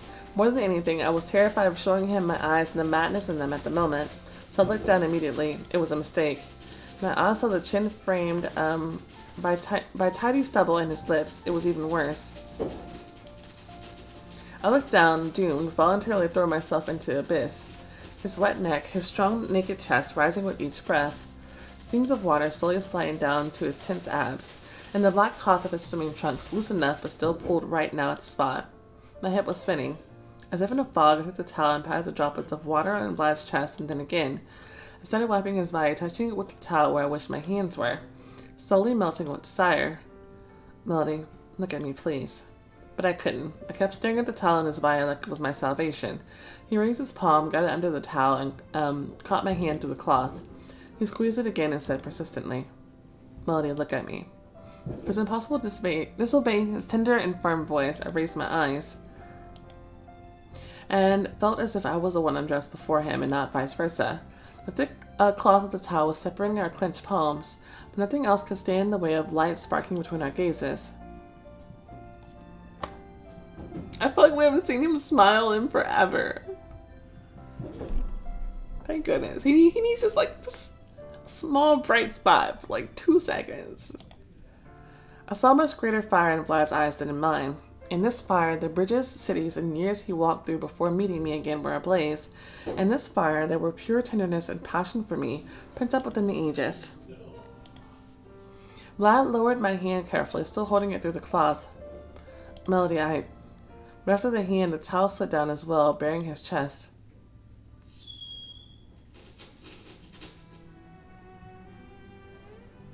What is that? There was a black scar above Vlad's heart, crude, as if burned into it. It was forming a black dog's grin. I froze, unable to take my frightened gaze off of him or say a word. Wasn't a black dog mentioned somewhere? Let me know. I can't remember if that was mentioned somewhere. Vlad turned away, pulled the towel on his shoulders again, and said, Give me several minutes to get dressed, and I'll take you to your room. He disappeared in the third maze, soon returning, fully clothed and as inapproachable as before. The renewed distance between us cut me deep. Trying to get back the closeness of our gazes we had minutes ago, I asked him quietly, Vlad, what was that? What's that mark on your chest? I'm sorry, I can't tell you. Let's go. We walked to the habitable part of the castle in silence. By the door, as he turned to say goodbye, Vlad looked into my eyes for a moment, In a very restrained manner, but still unable to hide the glint of a recent fire and tenderness, said, "Good night, Melody."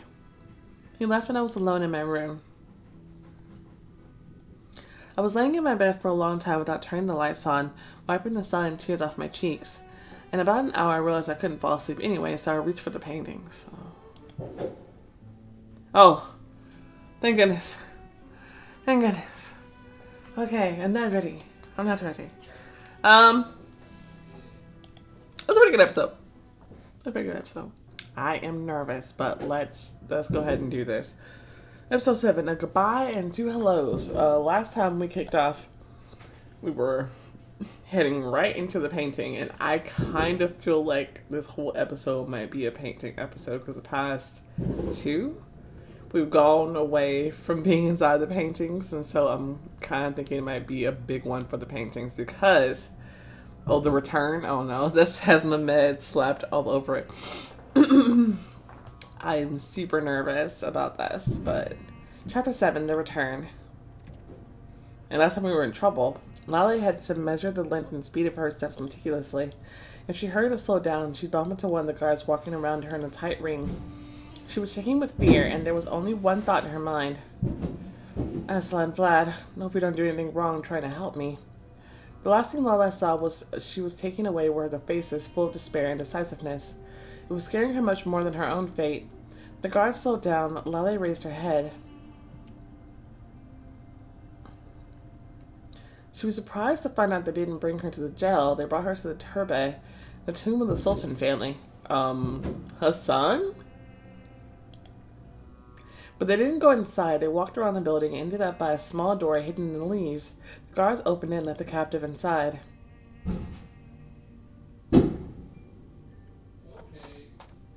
The lock clinked from the outside, locking her, and Lale was alone.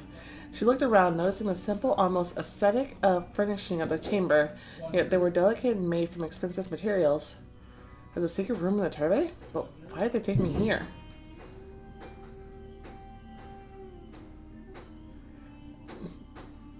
There's a sign in the back, I'm just saying. Spent some time, half an hour or more, thinking anxiously and searching for answers. The lock clinked again. Someone entered the chamber. 2 guards followed him, carrying Hassan's and Aisha's portraits. They put the painting against the wall and walked away. Lala was facing the Sultan, who gave her a heavy look. What do I say to him? Uncle, I'm so glad you're here. You didn't have to lock me up. Padishah, I'm so sorry.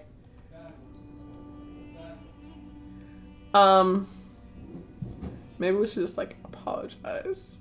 I'm sorry. Lala lowered her head and clutched her palms. You got so many worries and troubles, and I'm adding to it. Murat II sighed. His glare softened. You chose the right words. You respected more in the palace. Okay. He walked past his niece and stopped, deeply absorbed in his thoughts. The last minutes of heavy silence lasted for an eternity. Lala was fumbling with her skirt and trying not to breathe. Finally, the Sultan spoke. Lala, you know the punishment for painting people. I do. And you know why? Yes, Padishah. The one painting a person is succumbing to unheard pride. One painting a person is succumbing to unheard pride. Equalizing themselves to the Lord, for only He is the creator of all things. But the path of high respect. There was more sadness than anger in the Sultan's voice. It hurt Lala even more. She was burning with shame. Poor Uncle Murad, what a terrible situation I put him in. He loves me, and of course he doesn't want to punish me, but now he has to. Sultan approached the paintings and stood in silence, studying the images. The more he was doing it, the more his tortured eyes, full of grief, were illuminating with quiet light. He slid his fingers across Hassan's portrait, then touched his sister's face and caressed it gently. My boy Hassan, and you, my kind, wonderful Aisha, I've missed you so much. Could I ever think I'd see your faces again? No. What a miracle it is. What a gift. Lala couldn't believe her ears. He's not mad. He's actually happy. Sultan turned to his niece. Lala, rules and laws are designed to work for everyone. No smart and kind person needs as many prohibitions as a malicious fool, but laws are the same for them. That's their power and their flaw. Murad II looked closely into Lala's face closely. Pride in comparing themselves to God. Many would take this path if only they could paint portraits like you can. But you? No. You don't have a single drop of vanity in you, my sweet girl. There's a parable that says the Lord has no hands but ours, and I'm sure he creates through your hands. How come these portraits are this way otherwise? They're not only showing faces, they're showing souls. The Sultan raised his chin decisively. Yes, laws are for everyone, but judges exist for looking at each case separately. And I, the highest judge of this state, have decided you don't deserve to be punished. Can he do that? I mean, obviously he can do that, but like, when people like kind of raise up against that, thanks to high respect, you won't be punished. Lolly's heart skipped a beat. She's not daring to believe. She whispered quietly, thank you, my lord. But my girl, I want to ask you something else. Maybe it'll be my salvation. Salvation? What do you mean? You know the three of my sons, Ahmed, Aladdin, Hassan, they all died as they barely grew up to be 17 years old. That sounds like a curse. And your mother left us so tragically. Lately, something has been going with me. Maybe it's an illness, but their faces are in front of me in my mind all the time. They follow me wherever I go, whatever I do. It's my punishment, my torture. Poor Shirvani is trying to heal me with his decoctions, but it's getting worse every day. Oh, but now, when I saw Aisha's and Hassan's faces and could talk to them, I felt better. As if the images transferred to the canvas finally left my mind, so I'm asking you to paint the portraits of my other two sons. If they're just as lifelike, if I can finally ask them for forgiveness, maybe then the visions and turmoils of guilt can finally leave me for good. My lord, I'd love to paint both Sazade, but I'm afraid I don't remember them well enough. When Aladdin died, I was 10 years old, and when Ahmed died, I was just 5. I can't remember their faces that well. However, when your mother died, you were 5 as well, and you've painted her precisely as she was. Yes, but it was a miracle. Sultan put his hand on her shoulder. Maybe another miracle could happen? Try. I'll wait. All right, my lord. You can work here. It's my room for reflecting. No one else has access here, but you'll get a key. The paintings will remain here as well, and Safi Khatun's portrait will be carried here. Her father and husband are too good of lieges to lose. We'll keep this a secret. Lale bowed, but there was something else bothering her. Padishah, what about the witnesses, the guards who saw the paintings, and Yavuz Pasha especially? A couple of pouches of gold and death threats for running their mouths enough to make the soldiers forget what they saw. And Yavuz, I'll talk to him. He's not as bad as you could have thought. He beats his wife, he is. The Sultan shook his head and smiled. Don't think about it. Go find your brave friends and calm them down before they start a riot to save you. But where are they? I've sent them under Ali Bey's guard. I'm afraid he can't restrain them for a long time. Oh, thank you, my lord. You're right. You're very lucky to have friends like that, and it's a warm, sincere connection. You have no idea how much it's worth. You're richer than the Sultan, my girl. Have you never had friends? There was bitterness in the Sultan's eyes. If I had, I did for a short time. When you're at the top, you're lonely, and the higher the lonelier. But let's not dwell on it, my girl. You should go. But you also cast aside a couple of people who could have been your friends. She bowed as low as she could and breezed out of the chamber. Lolly pushed the door to the armory and saw them right away. They both were sharpening swords furiously with absolutely lost expressions. They're so sad. I should burst in and give them a hug, come in quietly and cheer them up. Let's burst in and give them a hug. Jumping with impatience, Lolly pushed the door so hard it hit the wall with a crack. I saw in blood. Before they had a chance to say anything, she gave them both a hug.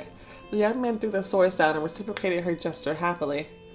Lolly. Did they let you go? Yes, it has all worked out. Lolly told them about the conversation with her uncle and his decision. The boys were over the moon. Mariah's taking his wives for a reason. Yes, but Lolly, how are you going to paint those who you practically don't remember? I'll try to. I really want to help Uncle. I can see how much he's suffering. Well, you got enough time. Yes, Sultan is marching for Svetigrad right now. It's a long one. Ali Bey walked in, followed by Radu, who helped him carry a load of some equipment. Hello, Lale Khatun. He's so cute. I'm glad you're alright. I have no idea what was wrong, but these two almost drove me mad. I could barely convince them to wait for a bit and do something useful. He pointed at the swords. See how it's for the best. Lale Khatun is fine, and you sharpen the weapons. All the fewer preparations for tomorrow. Thank you for keeping an eye on them, Ali Bay. The old warrior looked at the boys with a smile. Young hot blood. It'll be useful for you on the battlefield soon. Lale froze, struck by a sudden guess. Hold on. You two are also leaving for Svetigrad? Of course. I'm an elite troop, remember? And you, Vlad? And me. This time the Sultan ordered to gather everyone. We thought you knew. Didn't he mention it when you were around? Yes, but... Lala's heart started beating faster, and until this moment, she was too busy to connect the dots. Marching out at dawn, so we've got a lot to do, and we won't even have much time to sleep. Oh, and when will you be back? In several weeks, and in case of the siege, months. Yes, Iskender Bey is a strong opponent. Even though he's fighting on the other front line now, the sole mention of his name boosts his soldiers' morale. Who's this Iskender? Tell me... more? A liberator warrior. I've heard of him even before I came here, but they call him differently in Europe. Skanderbeg. His actual name is... He's a son of Albanian prince. As a child, he was held captive and delivered to the Ottoman court. He grew up and received his education here. I knew him personally. Trust me, there was no warrior as strong and fearless as him. Hence the nickname Iskender, after Alexander the Great. He built a remarkable career here. The Sultan trusted him with commanding a 5,000-man cavalry, and he respected Iskender greatly. If you could say Murat II was ever friends with his lieges, it was him. And he went up against the Sultan? He did. Against the voice of blood prevailed. In 1443, during the Battle of Nish, Iskender Bey, the best Ottoman warlord, joined our opponent. 300 Slavic janissaries left with him. But very soon he gathered a 12,000 army and started liberating the Albanian cities captured by the Ottomans.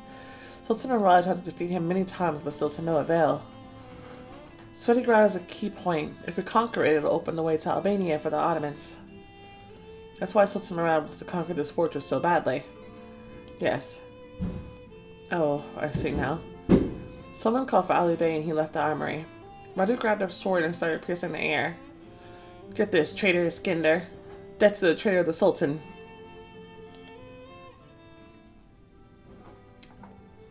Yeah, that... I'm surprised that they're sending blood. Vlad's eyes went dark. He stepped towards his brother sharply. He grabbed the sword from the boy's hand and threw it to the ground. Vlad? Traitor? He's just like us, Radu. A captive held here and used. He was supposed to kill his own people in the name of the Sultan, but he was brave enough to refuse. Skanderbeg managed to unite people, to give them hope, to finally break them free from the Ottoman yoke. The boy fluttered his thick eyelashes, clearly not understanding. But he was taught everything here. The Sultan trusted him with his army and even was friends with him. Friends? Do you think the Ottomans are capable of being friends with their enemies? It's just a trick. Vlad noticed a glimpse of Lale's face suddenly and stood motionless. The spark of his rage was gone just as quickly as it started. He lowered his hands and said quietly, I'm sorry, Lale. I didn't mean you. Then he picked the sword up, approached his brother, and gave it to him. I'm sorry, Radu. It's not your fault they brought you here as a tiny boy and that you succumbed to the training so easily. But it hurts me so much. Vlad turned to his friends. This march, we're going to war against those who are like us, Aslan. And I've never wanted to be defeated more than I do now. Aslan looked at him deep in thought. You know, Vlad, maybe you're right. Maybe I'm just like Radu, a boy who was trained. I don't know who my people are. Someone from the faraway land I don't even remember. Or those who I grew up next to and came to love, Ali Bey, Mustafa Hujam, Lale. I can't just divide the world into us and them. In every war, there are people suffering in the first place, from both sides. But right now, war is obvious to me. I'm part of the Sultan's troop. I swore fealty to him, so I'm going where he takes us. Ali Bey appeared in the doorway again. Lale Katan, I'm sorry, but I've got to take them from you. We need to get prepared faster or we won't make it in time. I get it. When are you marching out? May I come to see them off? The first troops of the cavalry, including us, are heading out at about 4 from the stables. I don't think you should leave the palace at that hour. You're right, but I'll be there anyway.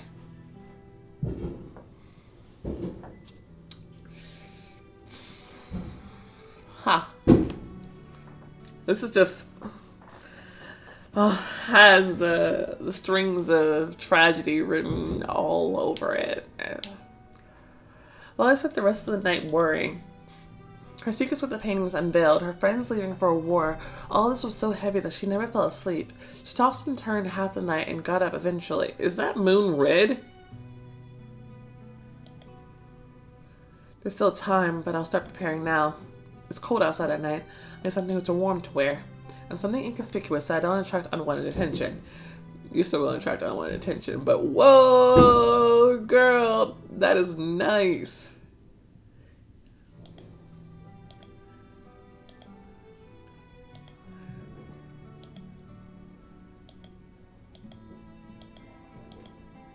That is nice. Wow. Look at that. Lolly got dressed and paced around the room for a while, thinking. Her friends promised to come pick her up by 4, but she was so exhausted from sitting there she decided not to wait. I'll go to the stables and see how it goes from there. I have to wait for them to pick me up. Lolly walked outside the stop, looking into the night garden. It was quiet, but the rustling of leaves and sounds in the path were scaring her for a little. She heard some sounds behind her back and turned around only to see Vlad. Oh, thank goodness.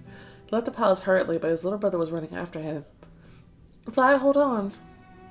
Radu, why'd you follow me? We just said our goodbyes. The boy lowered his head. I just wanted... Well? To give you this. He gave Vlad a pendant on a string. Vlad took it and looked at it, puzzled. Radu, but it's her mom's icon. Yes, take it. It'll guard you in the battle. Oh. Vlad sat down and took the boy by his shoulders, looking into his eyes. But it's yours. Mom gave it to you not long before. You don't have anything left of her. Radu pouted and folded his arms. So what? Take it. You need it more now. You can give it back when you return. He turned around and whispered, I just want you to return. For several seconds, Vlad was hesitating, and then he held his brother. Radu, you... But the boy freed himself indignantly and raised his chin proudly. No time for separate things. Come on, go. The boy turned around and almost ran back into the palace. Vlad stared after him with surprise and sadness. Lale came closer.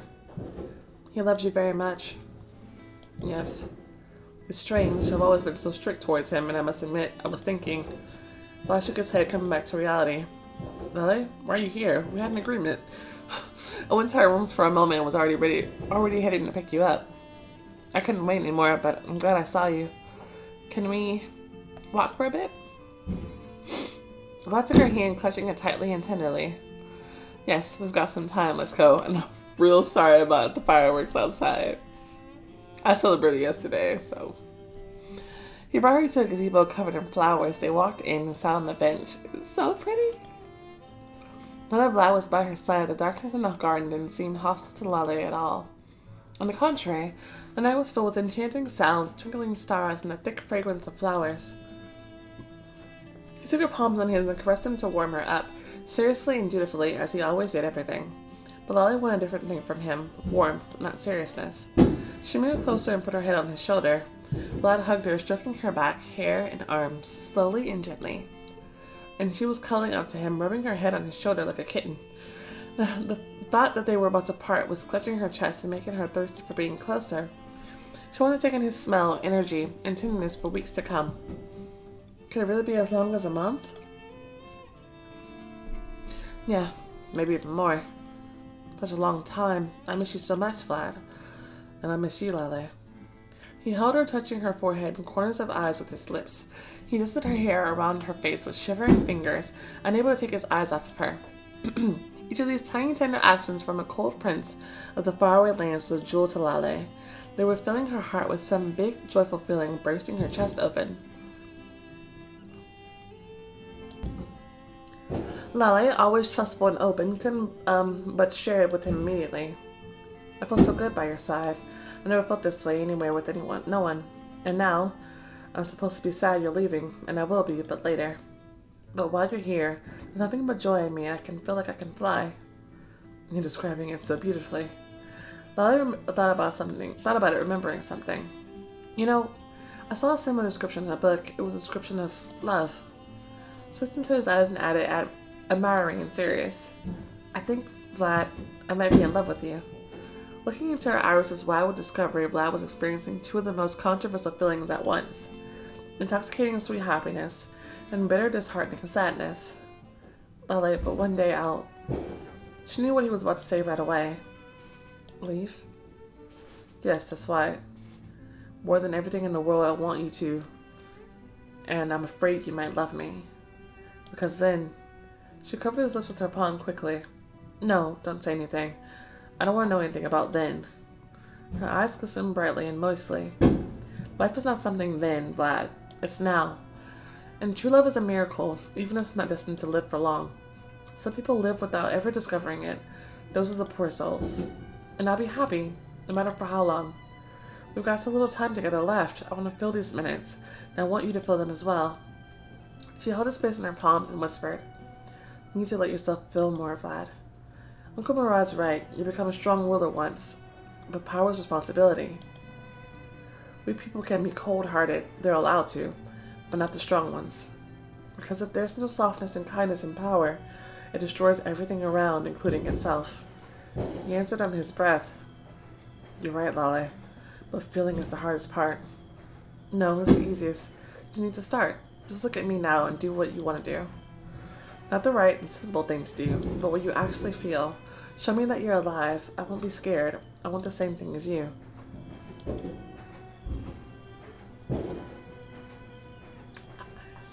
I need this girl to come through in the future. Now, this girl, now she knows what's up. That's beautiful. The thing that was so easy for her took almost all of his will. To turn his mind off, stop calculating, and set his feeling free and be vulnerable again. But he was willing to do it for Lale, do as she asked, and he remained with a naked soul in front of her. He showed her the hot-blooded young man, longing for love, intoxicated, driven mad by the girl next to him. Vlad permitted himself to the thing he was prohibiting himself to even think of before. He pressed her against himself, opening her lips with a persistent, deep kiss. He burst into his world the way he actually was, alive, full of raging passion. Desiring to take so much from her and give her even more. Their breath mixed together, their hearts started beating faster, and the sensations were sharp as ever. Their lips couldn't break apart, and their bodies were pulled together like magnets. His body, so strong, impulsive, breathing with fire unspent, and her body, yielding warm, with skin as delicate as silk and the smell of spring flowers. Vlad's hands were touching and caressing it greedily and impatiently, leaving all decorum behind. But Lale wasn't scared of it. As she gave herself to his hands and lips, she felt nothing but breathtaking easiness and happiness. More kisses, touches, and holding, so hot and so sweet. And they were ready to enjoy each other in this intoxicating spring night until the morning. But time was unrelenting, and soon it was time to go. Vlad raised his feet and helped Lale up. Holding each other's hands tightly, their eyes shining more brightly than the stars, they headed towards the stables. Guys, that red moon now. It's like beautiful, but it's like scary at the same time. The stables were crowded. Soldiers were bustling about and making the last preparations. Many were mounting their horses. Aslan appeared with his horse in tow. He waved at his friends. Vlad, it's time. Where's your horse? I'll get him. Stay with Lale for now. Vlad hugged her shoulders gently, leading her to Aslan among the shoulders. He left them together and hurried to the stables, and Lale gave her friend a hug. Aslan, I still can't believe you're leaving. It came so unexpectedly. It's alright. Time flies and you've got things to do here. We'll be back before you even notice it. Take care of yourselves. Don't perform feats just to perform feats, okay? We'll try to. Lale smiled, hesitated for a bit, and said, Aslan, please keep an eye on Vlad. I'm worried about him. He doesn't want to participate and he's leaving with a heavy heart. I'm afraid there might be conflicts. Vlad's too forthright. He told the truth without thinking of the consequences for himself. Aslan held his eyes on her, and the guess sparkled in them, followed by something bitter and painful. Oh, I think Aslan has noticed the change between me and Vlad, and he's hurt. But the fleeting shadow in her friend's eyes had already disappeared. He nodded with a smile. Of course. I make sure our cute Vlahian wolfling doesn't bite anyone. What did you say? Me? I said Geese has grown to be so whimsical. I heard you. The friends laughed. Their laughter was cut short by the commander's yell. The first rows of the cavalry moved forward. Aslan jumped into the saddle. Lottie realized they barely had minutes left, so she hugged Vlad again. Vlad, more than anything, I want you to return just like Radu does. Take care. Remember we're here waiting for you. Vlad pressed her head against his shoulder and touched her temple with his hot lips. I will. Take care of yourself here. Several more moments in each other's arms, and a new yell of commander, making them break the embrace. Vlad hopped into the saddle. See you, Lale. Goodbye. I had to step back quickly, not to stand in the rider's way. The road with her friends started moving, and soon, all she could see were her friends' backs lost in the sea of others. Soon they disappeared as well. But Lale was standing still for a long time, watching the cavalry go, with her heart fluttering with alarm and the hope that it would be fine. She barely noticed the walk back as she was busy thinking. Lale got up the stairs in front of the palace as she did a million times before, and already approached the entrance when someone stepped towards her in the darkness, standing in her path. Here we go. Lale froze, looked into the darkness, stumbled back in fear. Let's do this. It was unexpected, but she didn't lose her nerve. Stepped into the silhouette and asked, "Who's here?" Silhouette stepped out from the shadows slowly. I knew it. I knew he would pop up. I knew it. And of course, he pops up when everyone who's protecting me leaves. Of course. Did anybody know you're here? Like, at all? I don't trust him. Good night, Lale Katan. Or is it morning already? How come you're alone at this hour? It's not safe. And also, this is both for your reputation and your body. Can you not be so creepy? I listened to his voice, trying to hear irony in it, but either Mehmed was hiding it well or wasn't there altogether. Your relationship with Mehmed is not bad. How? Because of stuff was said to his dad? She was looking at his face with surprise. He seemed to have grown up and matured, but there was something else new in him, some sort of backbone and resolve. The young man was looking at her with equal interest and curiosity. You haven't changed one bit, cousin. Just as beautiful. And just as incautious. Someone needs to guard you and keep you safe. Thank you, but I don't think I need it. Oh, I don't mean this night walk, though it's easy to figure out why you went out. There was an unkind flicker in his eye, disappearing right away. I mean the story with the portraits. What? But my father told me. Luckily, we're slowly regaining trust between us. I want you to know, I'm really happy about his decision. You don't deserve punishment, you deserve encouragement. But you should have found someone powerful and appreciative of art to begin with to be your patron. Then you wouldn't have to worry about all this. Well, I didn't expect these words. So you approve painting people? Of course. Art is beautiful, just like education. But notice that both of them have a lot of taboos. And do you know why?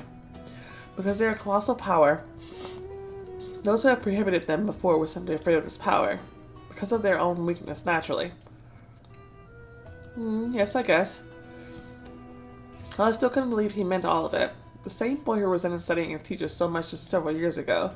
I meant him to read her thoughts. Yes, Lale Katan, I was a fool. An uneducated adolescent angry at the world. I wanted so much to show everyone my anger and my power, to make them afraid, to make them understand. For a moment, there was something dark at the same time sorrowful in his face. Father did the right thing back then, and I'm grateful to him. The exile changed me. It helped me cultivate the barriers that would help me become who I am intended to become. He looked into her eyes with intensity. I can't hope for you to forgive me for that thing I did. But maybe one day you'll manage to look at me in a different light and hate me a bit less. I must bid my goodbye to you, Lale Katan. At dawn, my father is marching out to join his cavalry, and I'm going with him. Oh, okay. But when I return, I'll be glad to see you. The man stepped aside, freeing the way to the palace for Lale. Completely taken aback, the girl took an awkward step forward and missed it. As she realized she was about to fall, Lale suddenly saw Mehmed's hand outstretched to her. Is he trying to help me?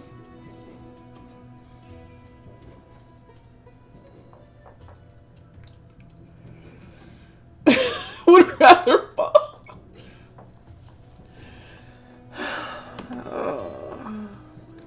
Okay. We have enough enemies here. We'll try.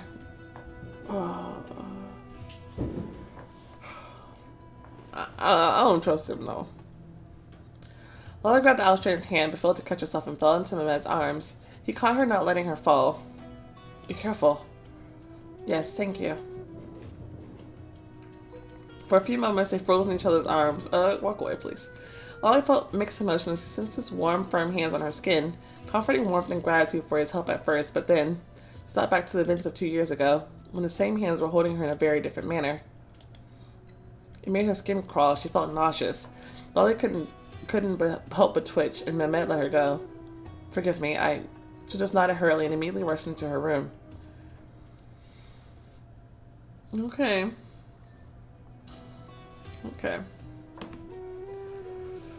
Alright, fine. We'll see what happens. At least he's going with them, okay? Well, I never got that sleep that night. After breakfast, the Sultan's servant gave her the key to the turbe room, and Lala headed there. She wanted to try and paint her cousin, Aladdin, whom she remembered slightly better, but the canvas remained untouched. His face was slipping away from her memory and mixing with other faces, and Lala got confused. And she decided to finish her mother's portrait, but she didn't succeed much either. The sleepless night made a presence felt, and Lala couldn't focus. She drifted into a nap at some point.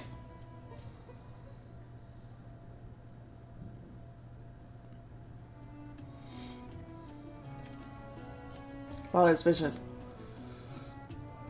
Interesting. Little Lala is sitting on her mother's lap. They're watching a game. A beautiful boy with a fair face aims a nut to the pyramid of sticks and hits it precisely. Oh, wonderful, Sazade Hassan. Thank you, Mother. That's Hassan is a little boy? Oh. He aims again, but another boy, a younger one, runs to the pyramids and destroys them angrily. The Met don't.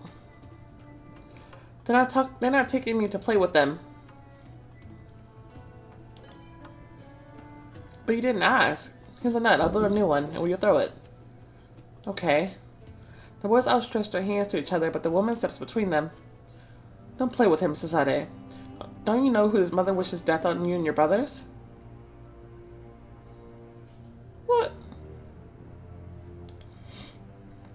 Me? Oh, Lord, I don't. You do. You keep saying your Mehmet will be the Sultan. And how do you think he becomes one? Only if our sons die. Well. Okay. Witch, let's leave. We shouldn't sit with her. Hassan tried to say something, but his mother grabs his hand. Other women are taking their children away as well.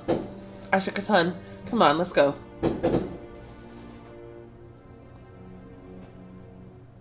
So nice here, we're not in a hurry. I will decide when I leave. Her mom kind of seems like that boss girl kind of girl, you know? Like, I'm cool. Don't try to command me. The woman exhales furiously. You were friends with Huma when she was the Sultan's favorite, but that has long changed. You should read the palace mood, Aisha Katan. I don't change my attitude towards people according to the fashion of the palace. The woman turns around angrily and leaves. Aisha caresses the shoulder of sad Huma. You're right. Turns out I was wishing death on their children, but I didn't think of it like that. Yeah, I know you didn't, sweetheart. I was just dreaming of Mehmet becoming great, famous, respected. He doesn't have to be the Sultan for this. He can be a great scientist or a warrior. It won't happen. Everyone's avoiding him because of my ancestry. We're pariahs. Mehmet is trying to build a pyramid next to them, but it keeps falling. Aisha approaches him. Tomorrow morning, Lala has her first writing lesson. Mehmet, do you want to come with us? The future great man could use it. We played together. Well, I think they did mention that we did play together at some point.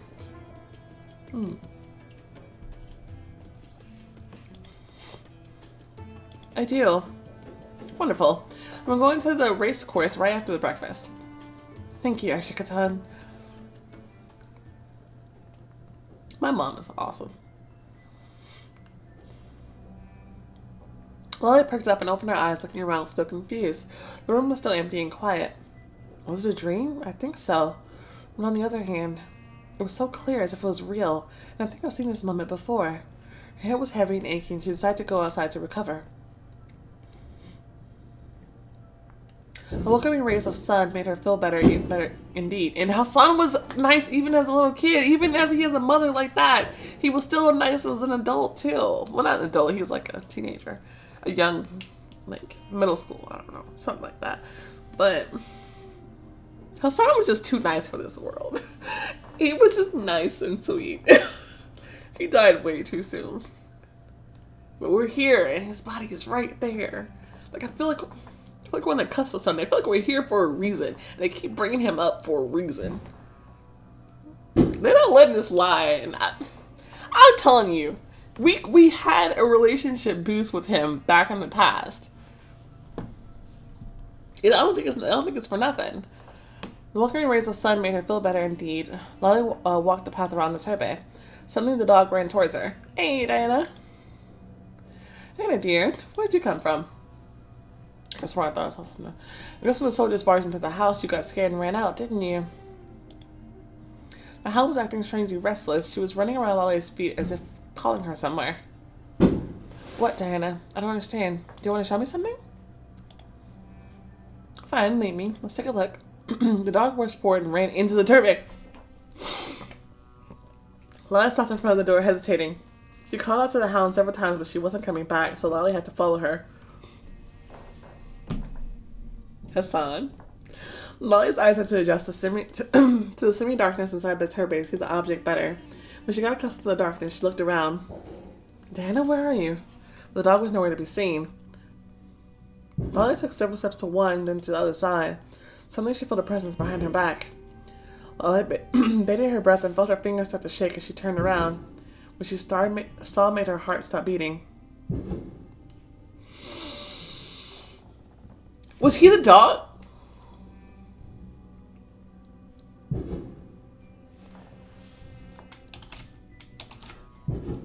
Hassan, we haven't seen you in forever. Her cousin who died tragically 4 years ago was standing in front of her. The dog leapt out of the darkness, running towards him happily. Okay. There you are, my darling. I've been looking for you everywhere. The young man sat down and took to hugging the dog and ruffling her fur. Diana was about to go insane, happy to see her master. That's enough, my dear. Let me go, please. I need to say hello to Lolly Katan. He pulled away from the hound softly, got up, and stepped towards Lolly with a smile. So glad to see you, my dear cousin. He hesitated for a moment, looking at her with his soft gray eyes, and added, I hope you thought about it and are ready to give me the answer. To marrying you? Will you marry me?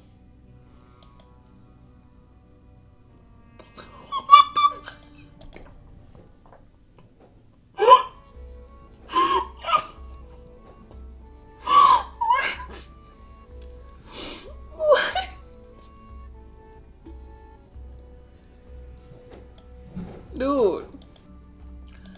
Oh my goodness. Hassan is finally back, but how? What on earth? In development. An invitation to a celebration and a relative of Vlad. What the Oh, guys. That's insane. Are you kidding me on? Are you kidding me on? That is insane. Okay. Wow. Okay. Well, next time this comes out, it's going to be the end of season 2 as well. I bet they do 8, 9, and 10. I bet they do. They got a lot to cover in that. That's awesome. I knew he wasn't going to stay gone. I knew he was stay because they gave us a relationship boost. And so far, whenever there's been a relationship boost, that person always comes back. Whether it's like Noah or Mehmed.